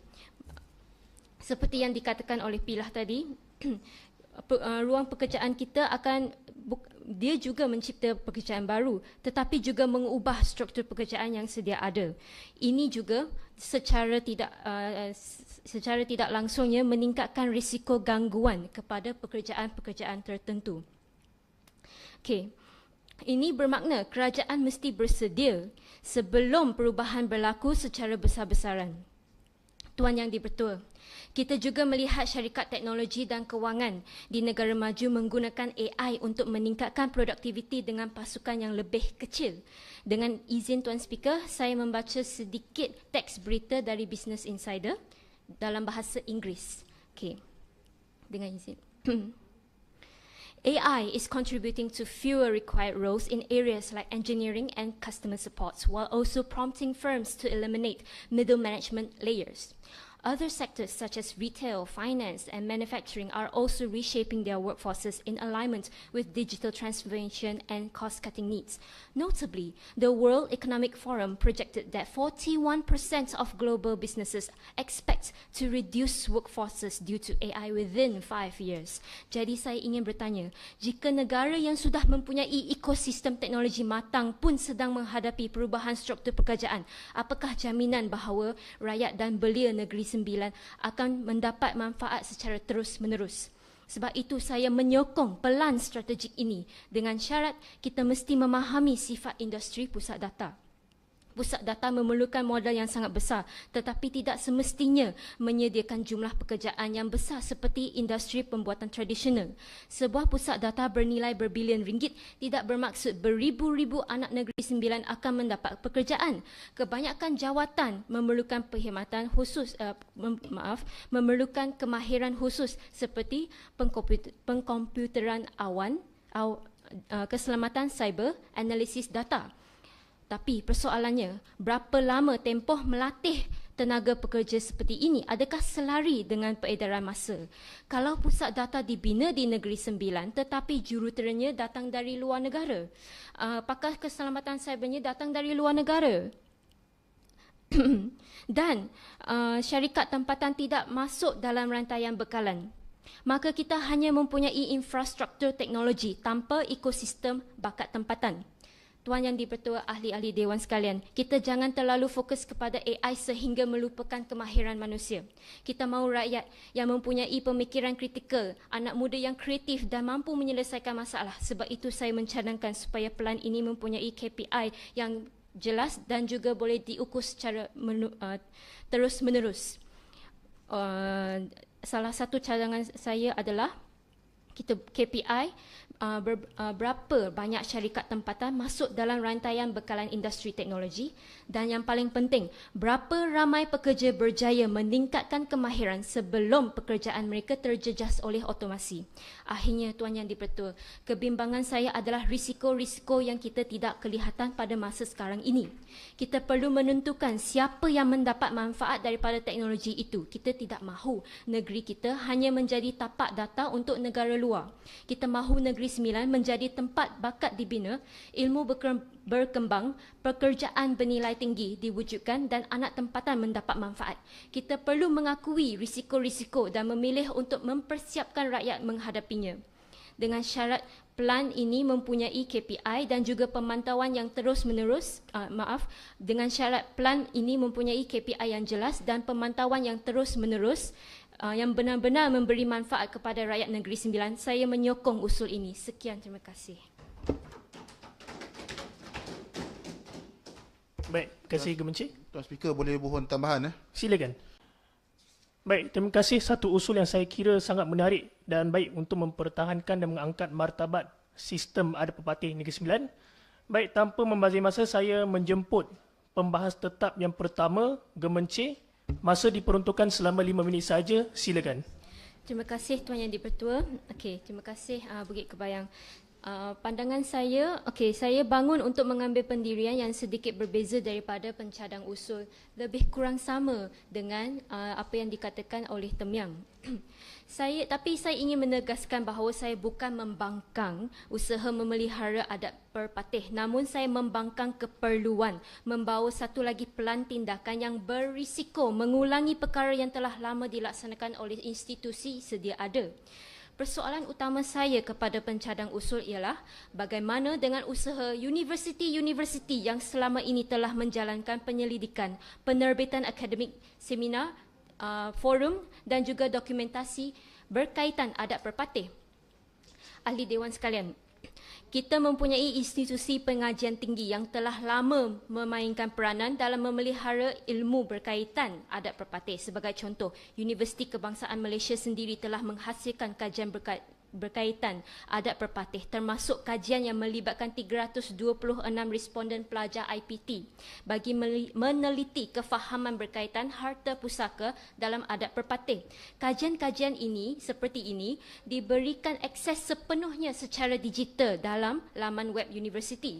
Universiti bukan sahaja menghasilkan kajian tetapi turut melahirkan pakar, pensyarah, pelajar, siswazah dan penerbitan ilmiah berkaitan sejarah, sosiologi, antropologi dan sistem adat Negeri Sembilan. Maka saya ingin bertanya kepada pencadang, apakah kekurangan yang masih wujud daripada penyelidikan dan program yang telah dilaksanakan? Atau kita hanya mahu mencipta satu lagi program tanpa melihat aset ilmu yang telah dibangunkan selama beberapa dekad? Tuan Yang di-Pertua, saya ingin mengemukakan beberapa persoalan. Pertama, jikalau masalah yang ingin dibangkit adalah rakyat tidak memahami adat perpatih, mungkin isu sebenar bukan ketiadaan ilmu, tetapi kegagalan memindahkan ilmu daripada universiti kepada masyarakat. Kedua, apakah pula mekanisme dalam usul ini untuk memastikan kandungan baharu tidak bertindih dengan hasil penyelidikan yang telah ada? Adakah kerajaan Negeri Sembilan akan mewujudkan pengkalan data atau setiap agensi akan bergerak sendiri dan menghasilkan kandungan masing-masing? Mengapa perlu mewujudkan modul baharu sedangkan universiti dan sekolah telah menjalankan program kesedaran sejarah? Apakah penilaian keberkesanan terhadap modul sedia ada yang telah dibuat? Jika modul lama itu tidak ada kekurangan dan tidak cukup, apakah puncanya? Adakah kerana kandungan tidak sesuai, kaedah penyampaian tidak menarik atau kerana kurang promosi? Tuan Yang di-Pertua, saya melihat kelemahan utama usul ini ialah bermula dengan cadangan. Kita mahu membuat cadangan untuk pelan tindakan, tetapi kita belum melihat laporan diagnostik, tahap pemahaman belia terhadap adat perpatih, jumlah program sedia ada, keberkesanan usaha universiti, jurang antara ilmu akademik dan kefahaman masyarakat. Dasar yang baik bermula dengan data. Tuan Yang di-Pertua, saya mencadangkan bahawa sebelum kerajaan negeri melaksanakan satu pelan baharu, langkah pertama yang lebih wajar adalah menjalankan audit terhadap semua usaha yang telah dibuat. Kita perlu duduk bersama universiti dan institusi lain yang mempunyai kepakaran berkaitan. Tanya mereka, apakah yang telah dibuat, apakah bahan yang telah tersedia, apakah yang masih kurang dan bagaimana ilmu yang ada boleh sampai kepada masyarakat. Jangan kita mempunyai terlalu banyak program tapi kurang penyelarasan. Kejayaan diukur melalui perubahan yang berlaku kepada masyarakat. Jika selepas melaksanakan pelan baharu ini, rakyat masih kurang memahami adat perpatih, maka persoalannya ialah adakah kita menyelesaikan masalah sebenar atau sekadar menambah satu lagi inisiatif. Oleh itu, saya mengambil pendirian bahawa usul ini perlu diperhalusi terlebih dahulu. Bukan kerana kita tidak menghargai adat perpatih, tetapi kita mahu setiap usaha kerajaan, terutamanya usaha daripada universiti dan IPT sekalian, benar-benar memberi nilai tambah kepada warisan negeri yang kita cintai. Sekian, terima kasih. Baik, terima kasih Gemenci. Saya dimaklumkan bahawa yang usul yang seterusnya daripada Gemencih, pembahas tetap Rahang ada? Ada Rahang dan Bukit Kepayang. Bukit Kepayang nak proceed ke atau sebab tadi saya diberitahu Bukit Kepayang nak drop usul tahi untuk tak berbahas. Tak apa, boleh. Boleh, sure. Okay. Semangat Bukit Kepayang. Okay. Right, tanpa membuang masa, saya dengan ini menjemput pembawa usul yang terakhir, yang berhormat Dun Gemencih. Dipersilakan 10 minit. Maaf, pembetulan Tuan Speaker. Pembawa usul dibawa oleh Chua. Oh, Chua, ganti dah ganti. Oh, maaf. Dah ganti ya. Okey. Penat. Gemencih penat banyak. Gemencih penat penat. Gemencih penat. Banyak. Okey, terima kasih. Tak apa Gemencih rehat. Saya suka Chua. Selamat Gemencih. Terima kasih. Chua, silakan Chua. Semangat Chua, semangat YB Gemencih diambil alih oleh YB Chua. Dipersilakan Yang Hormat Chua. Terima kasih YB Gemencih. Assalamualaikum warahmatullahi wabarakatuh. Selamat petang dan salam sejahtera. Yang berhormat Tuan Speaker, ahli-ahli Dewan Waris Negeri Sembilan yang saya hormati. Saya bangun pada hari ini untuk membawa satu usul yang iaitu bahawa Dewan ini mencadangkan supaya kerajaan negeri memperluaskan dan memperkukuh pelaksanaan program literasi serta kesedaran mengenai penggunaan kecerdasan buatan AI secara beretika dan bertanggungjawab. Pertama sekali biar saya distinguish dulu dengan izin usul ketiga dan usul kelima. Usul ketiga lebih memfokuskan kepada hab ilmu, manakala usul kelima ini fokus kita adalah untuk pelaksanaan program literasi AI tersebut. Tuan Speaker, kita semua tahu bahawa AI bukan lagi teknologi untuk masa hadapan. AI dah ada dalam kehidupan kita pada hari ini. Contohnya kita guna AI untuk mencari maklumat, belajar, membuat kerja, menghasilkan gambar, menulis, menterjemah dan juga menjalankan perniagaan. Dalam perniagaan pula, AI boleh membantu usahawan membuat pemasaran, menghasilkan kandungan dan menjimatkan masa. Manakala dalam sektor pendidikan, AI boleh membantu pelajar memahami sesuatu topik. Kerajaan juga boleh menggunakan AI untuk meningkatkan perkhidmatan kepada rakyat. Tetapi persoalannya adalah, adakah rakyat kita benar-benar tahu cara menggunakan AI dengan betul dan tertib? Pertama sekali, Negeri Sembilan dah mempunyai penggunaan internet yang sangat tinggi. Menurut data DOSEM pada tahun 2024, 98.6% individu di Negeri Sembilan telah menggunakan internet. Di kawasan bandar angkanya ialah 99.7%, manakala di kawasan luar bandar ialah 96.4%. Ini menunjukkan bahawa internet sudah menjadi sebahagian daripada kehidupan rakyat di Negeri Sembilan. Tapi saya ingin tekankan satu perkara. Menggunakan internet tidak semestinya bermaksud seseorang itu celik artificial intelligence. Kita mungkin tahu menggunakan TikTok, WhatsApp, Instagram dan sebagainya. Tapi adakah kita tahu bagaimana untuk membezakan maklumat yang dijana oleh AI dengan maklumat sebenar? Adakah kita tahu bahawa gambar atau video yang kita lihat mungkin merupakan deepfake ataupun video-video yang digunakan oleh pihak-pihak yang tidak bertanggungjawab untuk menyebarkan maklumat-maklumat palsu. Inilah perbezaan antara celik teknologi dan celik AI. Masalah yang kedua adalah jurang digital masih wujud dalam Negeri Sembilan. Tuan Pengerusi, Tuan Speaker, walaupun penggunaan internet kita tinggi, akses kepada peranti dan kemudahan digital masih tidak sama. Data DOSEM sebagai contoh, Rembau hanya sekitar 30.3%, Jempol 35.4%, Jelebu 37.3% dan Kuala Pilah 39.2%. Ini menunjukkan bahawa kadar isi rumah yang mempunyai akses kepada komputer berbeza di antara daerah. Sebab itu kalau kerajaan mahu melaksanakan program literasi AI, jangan hanya buat secara online. Kita perlu bawa program ini ke akar umbi. Kita perlu bawa program ini ke sekolah-sekolah di luar bandar, di universiti, di perpustakaan, pusat komuniti, balai raya, kawasan luar bandar dan program-program belia. Kalau tidak, rakyat yang paling memerlukan program ini mungkin menjadi rakyat yang paling sukar untuk mendapatkannya. Satu, Chua boleh Chua? Silakan. Chua, hari ni saya nampak Chua macam tak prepare lah buat soalan ataupun hujah kita. Pertama sekali, kenapa daripada tadi asyik berborak berkenaan dengan internet, data semua sebagainya. Bertanggungjawab sikit hari ni Chua, yang mana bila dalam usul ni boleh berbicara tentang berkenaan dengan literasi AI, berapa banyak keciciran peratusan orang yang buta AI kat luar sana tu.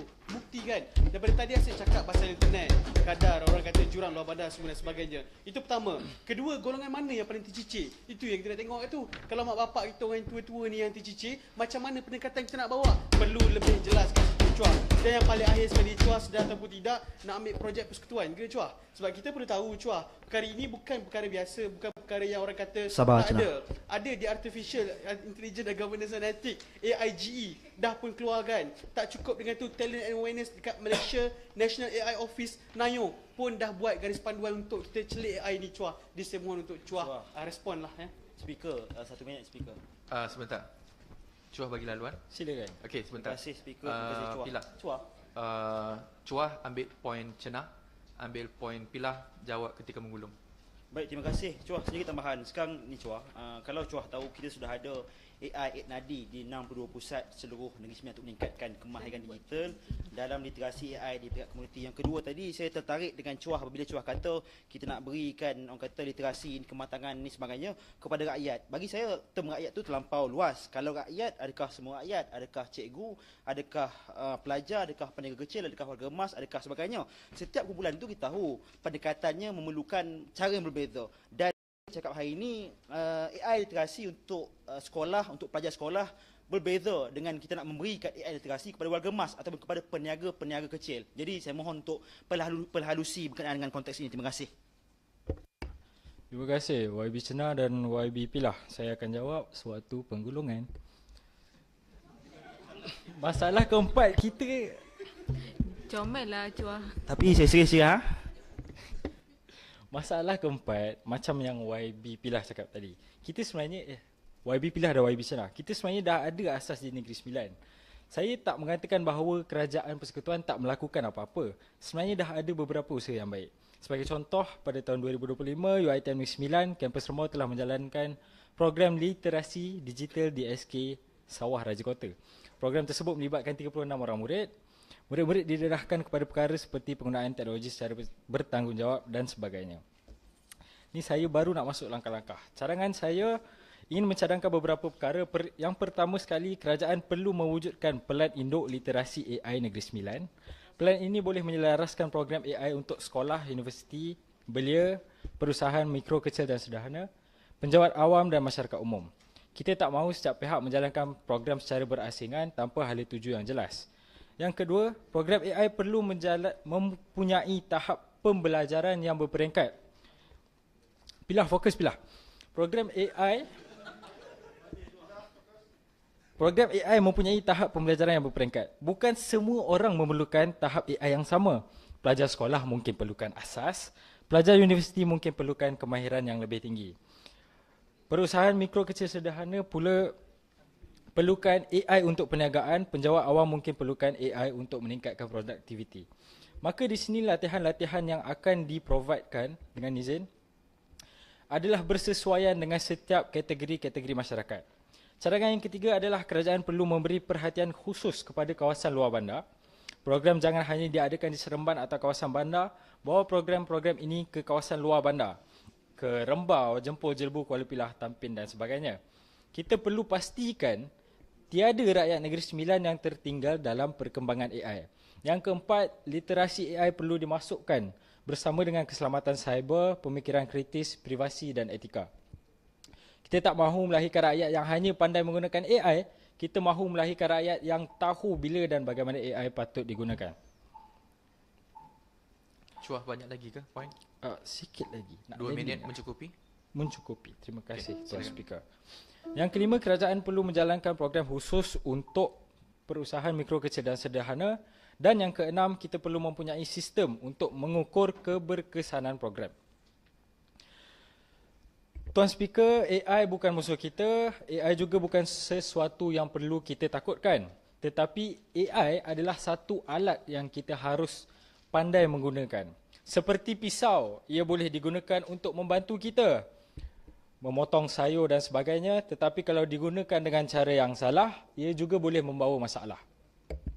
Begitu juga dengan AI, kalau digunakan dengan betul, AI boleh membantu pelajar belajar, ia boleh membantu peniaga mengembangkan perniagaan, ia juga boleh membantu pekerja meningkatkan produktiviti dan ia boleh membantu kerajaan memberikan perkhidmatan yang lebih baik.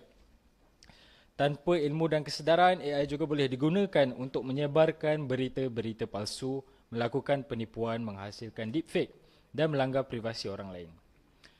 Tuan Speaker, 98.6% rakyat Negeri Sembilan sudah menggunakan internet. Jadi sekarang persoalannya bukan lagi adakah rakyat kita menggunakan teknologi. Persoalannya adalah adakah rakyat kita tahu menggunakan teknologi tersebut dalam kurungan AI dengan betul.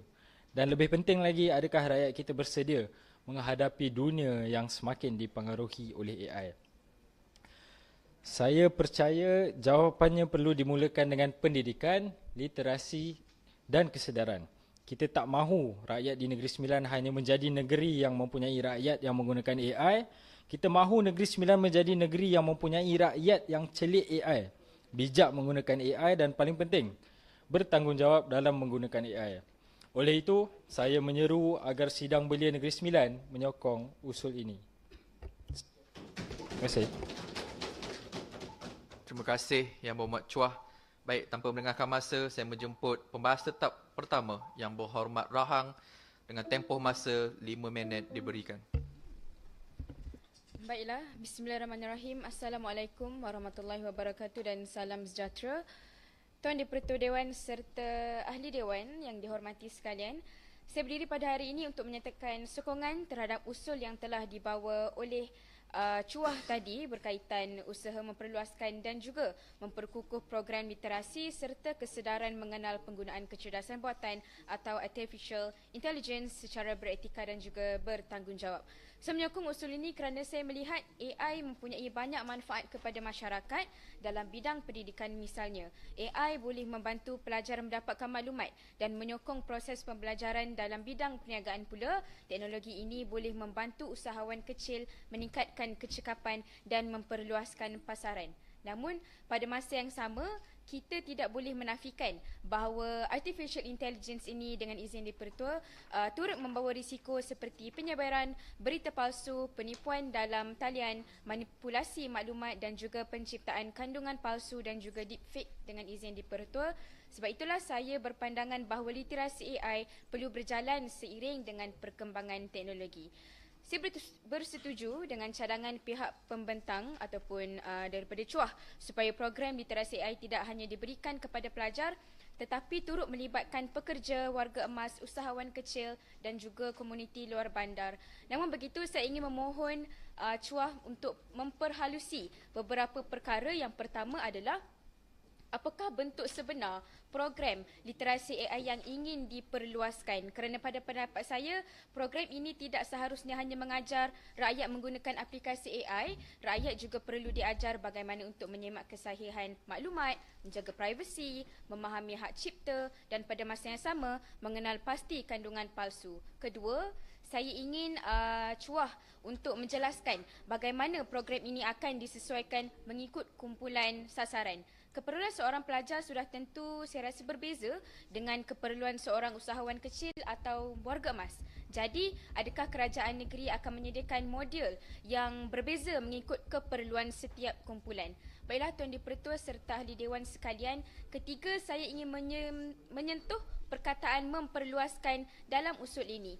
Saya setuju dengan apa yang dibawa oleh Dun Cuah, tetapi saya perlukan penjelasan tentang bagaimana tadi Cuah ada sebut tentang diperluaskan bagi kawasan luar bandar. Tetapi sebenarnya bagaimana usaha-usaha ini sebenarnya boleh digunakan secara maksimum dan juga apakah hasil yang kita boleh nampak dengan usaha ini diadakan di kawasan luar bandar. Selain itu, saya mencadangkan agar program ini tidak hanya dilaksanakan dalam program seperti ceramah semata-mata. Speaker, saya nak standing order boleh, Speaker?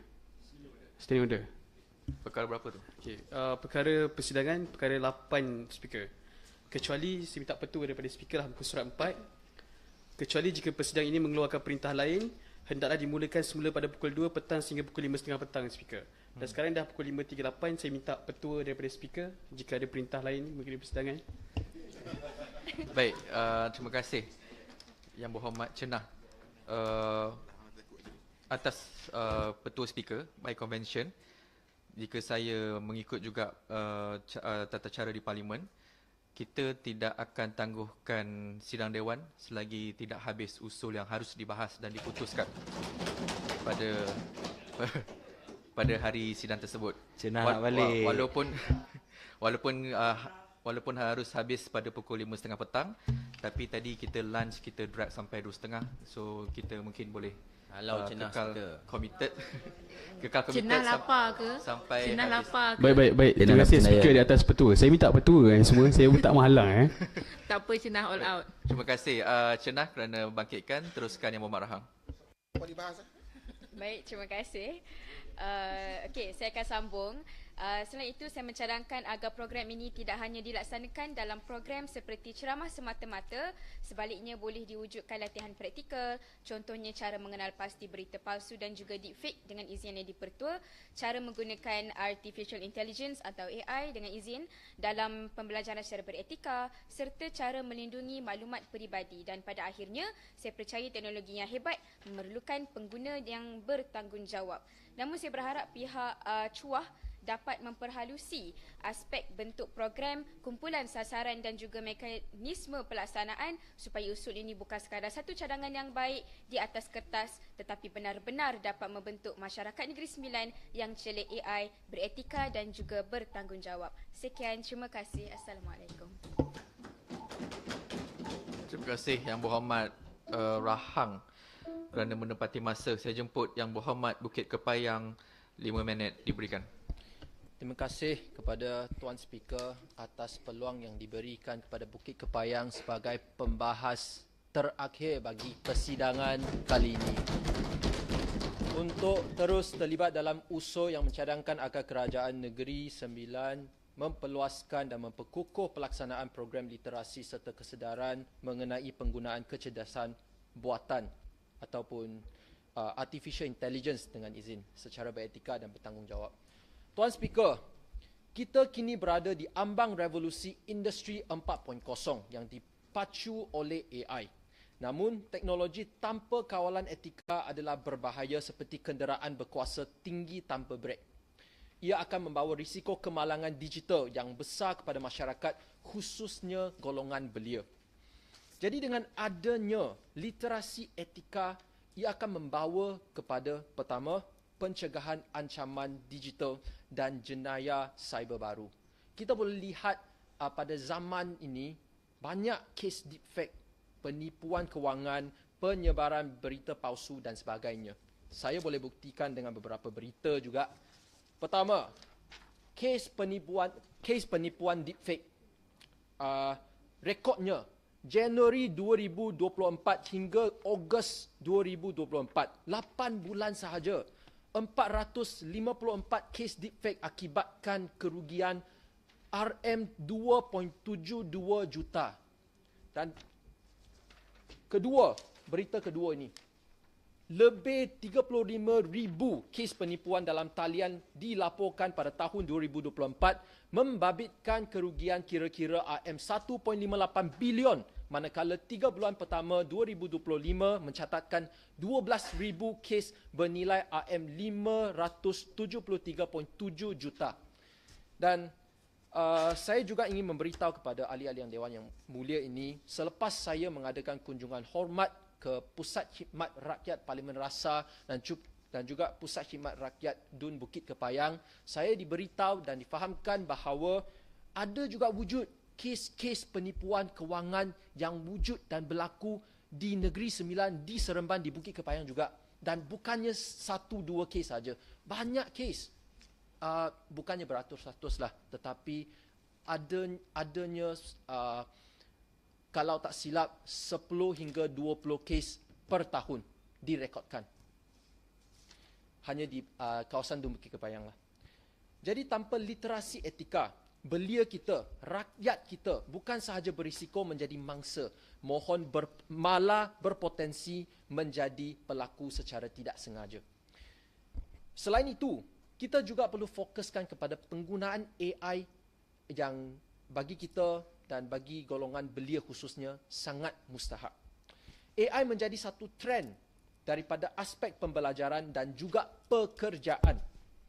Berita ketiga, 16 hari bulan Disember 2025. Negeri Sembilan melancarkan bandar pembuatan AI fotonik termaju nilai bernilai 20 bilion US dollar dan dijangkakan mewujudkan 40,000 pekerjaan mahir bergaji tinggi, 20,000 pekerjaan tidak langsung yang berentasi industri sokongan dan 60,000 peluang pekerjaan jangka panjang. Dan saya percaya ia akan memanfaatkan anak Negeri Sembilan, khususnya belia-belia di kawasan Seremban dan termasuklah Bukit Kepayang. Dengan adanya peluang-peluang pekerjaan ini, penggunaan AI menjadi sangat penting dan mustahak. Literasi AI yang akan memastikan mereka menggunakan AI untuk meningkatkan produktiviti. Bukannya bergantung sepenuhnya sehingga manusia yang jadi robot, tak ada pendapat, tak ada pemikiran, semua pun bergantung kepada AI. Jadi cadangan saya, seperti apa yang kita tahu, kita pada hari ini, pada zaman ini, banyak siri jelajah AI yang telah pun dilancarkan dan dilaksanakan. Tetapi kita perlu memperluaskan dan memperluaskan pelancaran dan penganjuran siri jelajah literasi AI etika belia Negeri Sembilan. Kerajaan negeri menerusi Exco Belia dan Sukan dan juga Exco Pendidikan dengan kerjasama IPT tempatan seperti UiTM. Bukan sahaja UiTM di Seremban 3, tetapi UiTM di Rembau juga yang berada di luar kawasan. USIM dinilailah. Dan KMNS yang berada di Kuala Pilah dan juga Kolej Siasan Negeri Sembilan dan Kolej Tingkatan 6. Silahan, Bukit Kepayang boleh?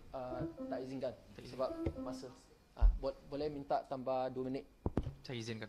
Terima kasih. Jadi, menerusi dengan kerjasama IPT tempatan ini untuk kita menganjurkan bengkel praktikal mengenai asas AI, cara penggunaan AI, etika privasi data, keselamatan cyber dan sebagainya. Seperti pepatah Melayu berkata, melentur buluh biarlah dari rebungnya. Saya juga mahu menyambut baik pelaksanaan akses percuma perisian AI kepada 100,000 belia oleh Kerajaan Persekutuan mulai 31 Ogos 2026. Dan peluang ini adalah sangat baik kepada belia Negeri Sembilan khususnya untuk memulakan perjalanan ataupun explore dengan izin dalam bidang AI ini. Tuan Speaker, AI adalah enjin masa depan, tetapi etika dan pemikiran kritis adalah kemudiannya.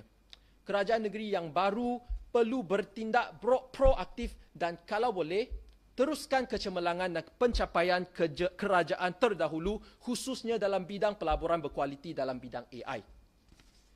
Tuan Speaker dan ahli-ahli Dewan yang mulia ini, jangan kita lupa AI merupakan pedang bermata dua. Tuan Speaker, izinkan saya tamatkan perbahasan saya dengan serangkap pantun sebagai pembahas terakhir bagi persidangan kali ini. Burung merpati terbang ke desa. Hinggap sebentar di atas jendela. Cakap. AI membawa 1000 jasa namun tersalah guna, padanya berganda. Sekian, terima kasih. Okey kepada Speaker selesai. Speaker, Saya tolong celah juga. saya nak celah sebab tadi. Speaker, saya celah sikit. Speaker tu celahan. Speaker. Okey, yang terakhir ni speaker. Cedah duduk, cedah. Kita buka. Cedah duduk, cedah. Tak apa, sepatutnya saya ada point. Duduk. Sikit je speaker. Duduk. Okey. Benarkan saya dulu. Kejap. Okey. Saya dulu. Beri. Kepayang. Kejap. Saya kepayang. Beri saya atur dulu perjalanan dewan. Celah tu nak celah mendapat jawapan daripada Bukit Kepayang atau nak celah nak minta pencerahan Chua? Chua. Saya nak bertanya pada ketiga-tiga mereka. Okey. Ketiga. Okey. Tapi saya nampak tadi Cenah bangun dulu. Tak apa, saya atas dasar simpati dan juga saya berbesar hati speaker.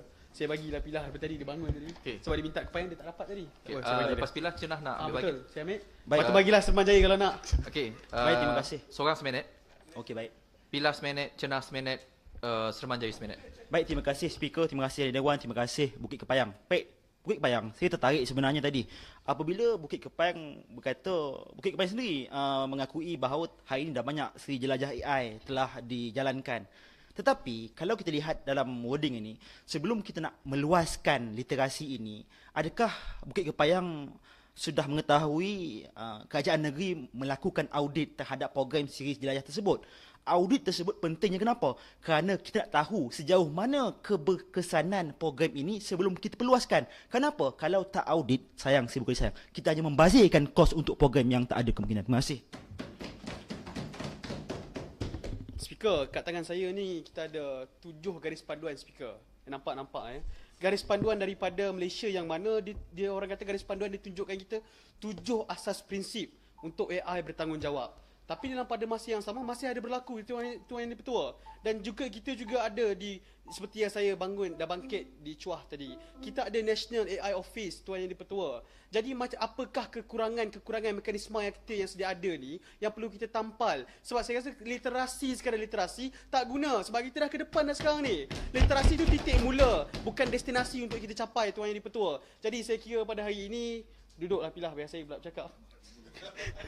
Jadi saya dah terganggu dah Pilah, tak apalah saya insyaAllah. Jadi saya pada hari ini saya minta untuk Cuah Bukit Kepayang lebih bertanggungjawab lah pada hari ini. Bila kita cakap pasal soal literasi itu hanya mengajar saja. Apakah bukti dengan literasi itu nanti segerombolan orang kat luar sana nanti dapat manfaat dan juga dapat menggunakan AI dengan penuh perhemah dan berhati-hati. Terima kasih. Speaker, celahan satu untuk Ahang. Pilah duduk, Pilah. Dah banyak bercakap dah Pilah. Pilah duduk. Baik Tuan Speaker, saya sangat bersetuju dengan sahabat saya daripada Cenah tadi. Usul ini sangat indah disebut. Tapi saya melihat bahawa usul ini sudah pun tidak outdated. Sebab apa Speaker? Sebab kerajaan telah pun mengeluarkan garis panduan nasional untuk AI pada tahun 2024. Sekarang kita berada pada tahun 2026. Sudah 2 tahun berlalu, sudah ada garis panduannya. Jadi untuk apa lagi usul ini? Diluluskan? Kan bahkan garis panduan untuk penjawat awam pun telah pun dikeluarkan pada tahun 2025. Setuju. Dan satu lagi yang Speaker, Celahan sikit. Kalau kita lihat Bukit Kepayang tadi, dia membentangkan semua rekod tahun 2024. Hari ini dah tahun 2026. Betul, setuju. Banyak banget nak buat. Sebab tu saya nak akhir tahun cakna dengan setiap pembentangan data. 2024 dah tinggal kenangan bang. Terima kasih. Kita ni duduk tok-tok je dengar daripada tadi. Tapi baik Speaker, saya masukkan ucapan Pilah dalam saya punya ucapan juga. Okey, silakan. Satu lagi Speaker, tadi pembahas sebut tentang kita nak sediakan literasi, kita nak buat kempen kesedaran kepada pelajar-pelajar. Berapa banyak lagi kita nak bebankan pelajar-pelajar kita? Usul tadi tentang isu buli pun kita nak bagi kesedaran kepada pelajar. Isu tentang adat tadi pun kita nak bagi kesedaran kepada pelajar. Ini usul AI pun kita nak bebankan pelajar. Berapa banyak lagi kita nak bebankan pelajar kita? Itu saja Speaker. Baik, terima kasih. Speaker, satu lagi Speaker untuk Ahang. Apa lagi? Persoalan cukuplah Pilah. 1 minit je. Persoalan. Kejap. Sebab Rahang ni dia dah duduk dah. Tapi untuk baik, terima kasih. Tapi untuk ni lah. Untuk Cuah jawab boleh. Okey. Mungkin untuk Rahang muhasabah.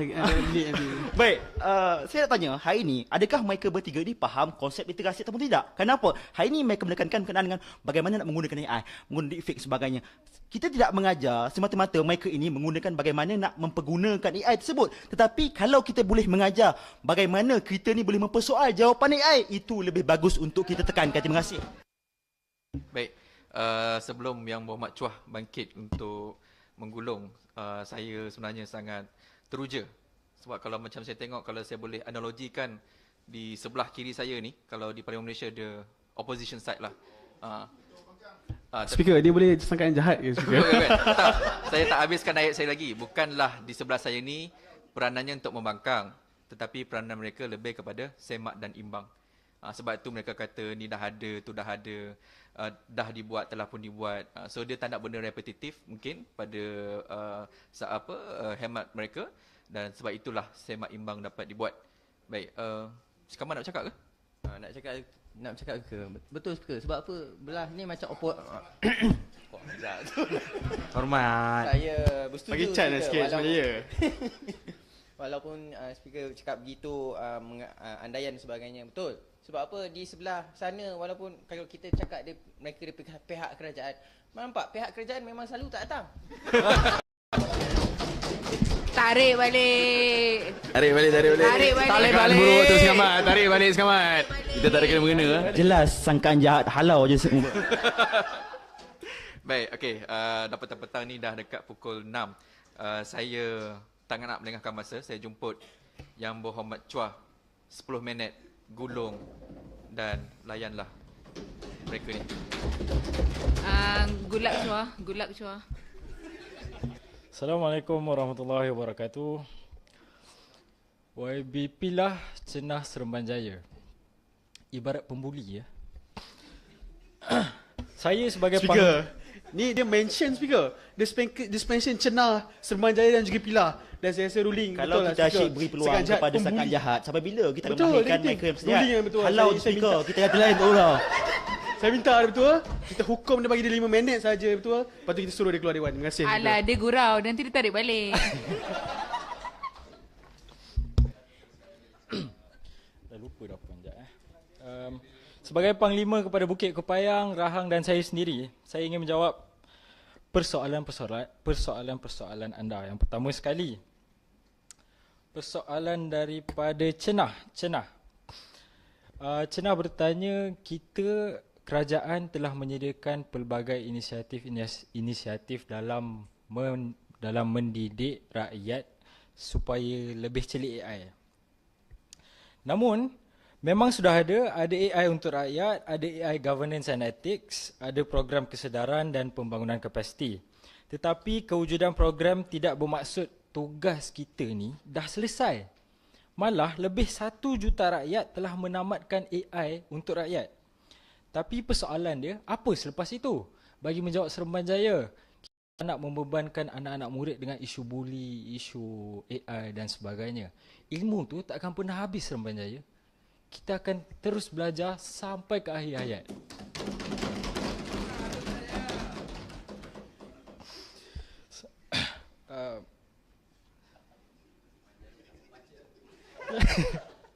Jadi bagaimana dia belajar untuk seseorang itu belajar menggunakan AI untuk kerja? Bagaimana seorang peniaga menggunakan AI untuk marketing dan sebagainya? Dan bagaimana juga seorang warga emas mengenal pasti scam-scam yang dihasilkan menggunakan AI? Di sinilah penambahbaikan yang saya cadangkan, YB sekalian. Saya tak nak menggantikan program yang sedia ada. Saya nak memperkukuhkan lagi dan mengembangkan program yang sudah ada. Seterusnya, bagi menjawab soalan YB Pilah. Jadi, YB Pilah bertanyakan kepada saya apakah targeted people yang kita akan target untuk literasi-literasi ini. Jadi, apa yang kita boleh lakukan? Pertama sekali, saya cadangkan supaya kerajaan negeri bekerjasama dengan pihak persekutuan, sekolah, universiti, industri dan komuniti untuk mewujudkan program literasi AI di Negeri Sembilan. Ia tertumpu di Negeri Sembilan sahaja. Contohnya, jika di peringkat sekolah, kita ada asas AI dan etika. Jadi bagi peringkat universiti pula, kita terapkan penggunaan AI untuk pembelajaran dan kerjaya. Bagi golongan-golongan peniaga, perindustrian, mikro kecil dan sederhana, kita providekan penggunaan AI untuk perniagaan. Contohnya seperti cara menggunakan AI untuk marketing di sosial media, TikTok, Instagram dan sebagainya. Seterusnya bagi penjawat awam pula, kita providekan penggunaan AI untuk produktiviti dan perkhidmatan dan warga emas keselamatan digital dan mengenal pasti scam. Seterusnya bagi komuniti luar bandar, kita sediakan latihan asas dan akses kepada kemudahan-kemudahan tersebut. Dengan cara ini, program yang saya usulkan ini, yang jawatan kuasa saya usulkan ini, kita bukan buat program one size fits all. Kita beri latihan berdasarkan keperluan pada setiap lapisan masyarakat. Jadi saya faham semua pun nak balik awal. Dengan ini, Tuan Speaker, saya ingin menutup. Speaker, celahan sebelum ditutup. Sebelum Cuah tu boleh speaker. Silakan. Baik, terima kasih Cuah. Terima kasih Cuah. Saya berpandangan sedikit berbeza Cuah. Macam Cuah bentangkan tadi, hari ni kita nak mengajar mereka pakai ni. Kan saya dah kata, pakai. Cara kita nak ajar mereka untuk menggunakan dah tak relevan. Cuah, yang saya persoalkan hari ni, kalau kita hanya mengajar mereka menggunakan, itu bukan literasi. Itu sekadar celik menggunakan aplikasi. Terima kasih. Bila soalan kecadangan bila.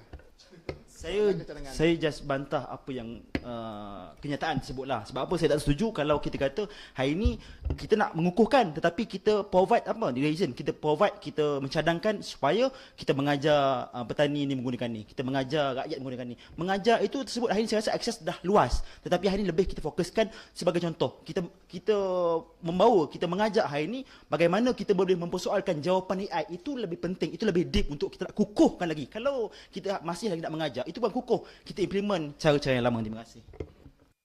Sila Chua. Terima kasih YB Pilah sekali lagi. Belajar ini konsepnya luas. Jika seseorang itu mempunyai ilmu, dia akan mendapat menggunakan ilmu itu dengan apa situasi sekalipun. Jika saya seorang guru, saya akan menggunakan ilmu-ilmu sewaktu saya belajar di ijazah dulu untuk dalam pelbagai aspek. Jadinya jika kesemua lapisan masyarakat mempunyai ilmu literasi AI, sudah semestinya mereka tahu tentang apa itu baik dan apa itu buruk dan juga boleh mempersoalkan jawapan-jawapan AI tersebut. Menjawab tak Pilah? Jawablah. Menjawab, tetapi saya tambah sikit. Kalau betul kita dah agak, kita dah expect semua rakyat dah faham, mengapa kita perlu bawa usul ni? Terima kasih. Kita nak memperkukuhkan lagi YB Pilah. Cuah, ini yang penting bercakap Cuah. Speaker, saya daripada tadi rasa dah macam teman wanita dia, Speaker. Dia cakap macam dalam sleep call, Speaker. Okay. Kesimpulannya, YB yang berhormat sekalian, niat saya murni. Saya nak provide ilmu literasi AI. Daripada tadi Serembanjaya, Cenah, Pilah sibuk nak mempertikaikan tak faham bahasa. Kenapa ilmu ini tidak relevan kepada rakyat? Jadi biar saya tutup. Sebentar. Saya nampak mikrofon Labu. Labu nak backup Chua ke? Cuma nak cakap all out Chua. Okey, terima kasih. Teruskan yang buat Chua. Jadinya kita tidak boleh menghentikan perkembangan AI. Sebaliknya kita perlu memastikan rakyat-rakyat di Negeri Sembilan ini bersedia menghadapi revolusi-revolusi teknologi yang mendatang. Negeri Sembilan dah ada asas yang baik. Penggunaan internet yang tinggi. Kita mempunyai institusi pendidikan, kita mempunyai universiti, kita mempunyai sekolah, kita mempunyai berpuluh malah ratus komuniti belia, kita mempunyai puluhan ribu perusahaan mikro kecil dan sederhana. Kita juga sudah mempunyai program-program literasi AI yang boleh lagi dikembangkan. Jadi sekarang ini adalah masa untuk kita mengambil langkah yang seterusnya.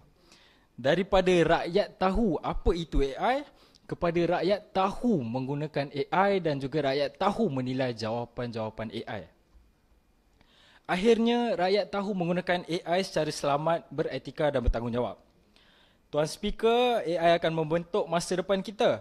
Tetapi masa depan itu bergantung kepada bagaimana kita, YB-YB sekalian, mendidik rakyat kita pada hari ini. Kita tidak mahu anak muda di Negeri Sembilan menjadi sekadar pengguna teknologi. Kita mahu mereka menjadi pengguna yang bijak, kritis dan bertanggungjawab. Kita tidak mahu SME Negeri Sembilan hanya melihat AI sebagai ancaman. Kita mahu mereka melihat AI sebagai peluang. Dan kita tidak mahu rakyat kita menjadi mangsa kepada teknologi. Kita mahu rakyat di Negeri Sembilan berjaya menguasai teknologi. Atas sebab itu, saya menyeru kepada semua ahli Dewan Waris Negeri Sembilan agar menyokong usul saya. Mohon terus cadang.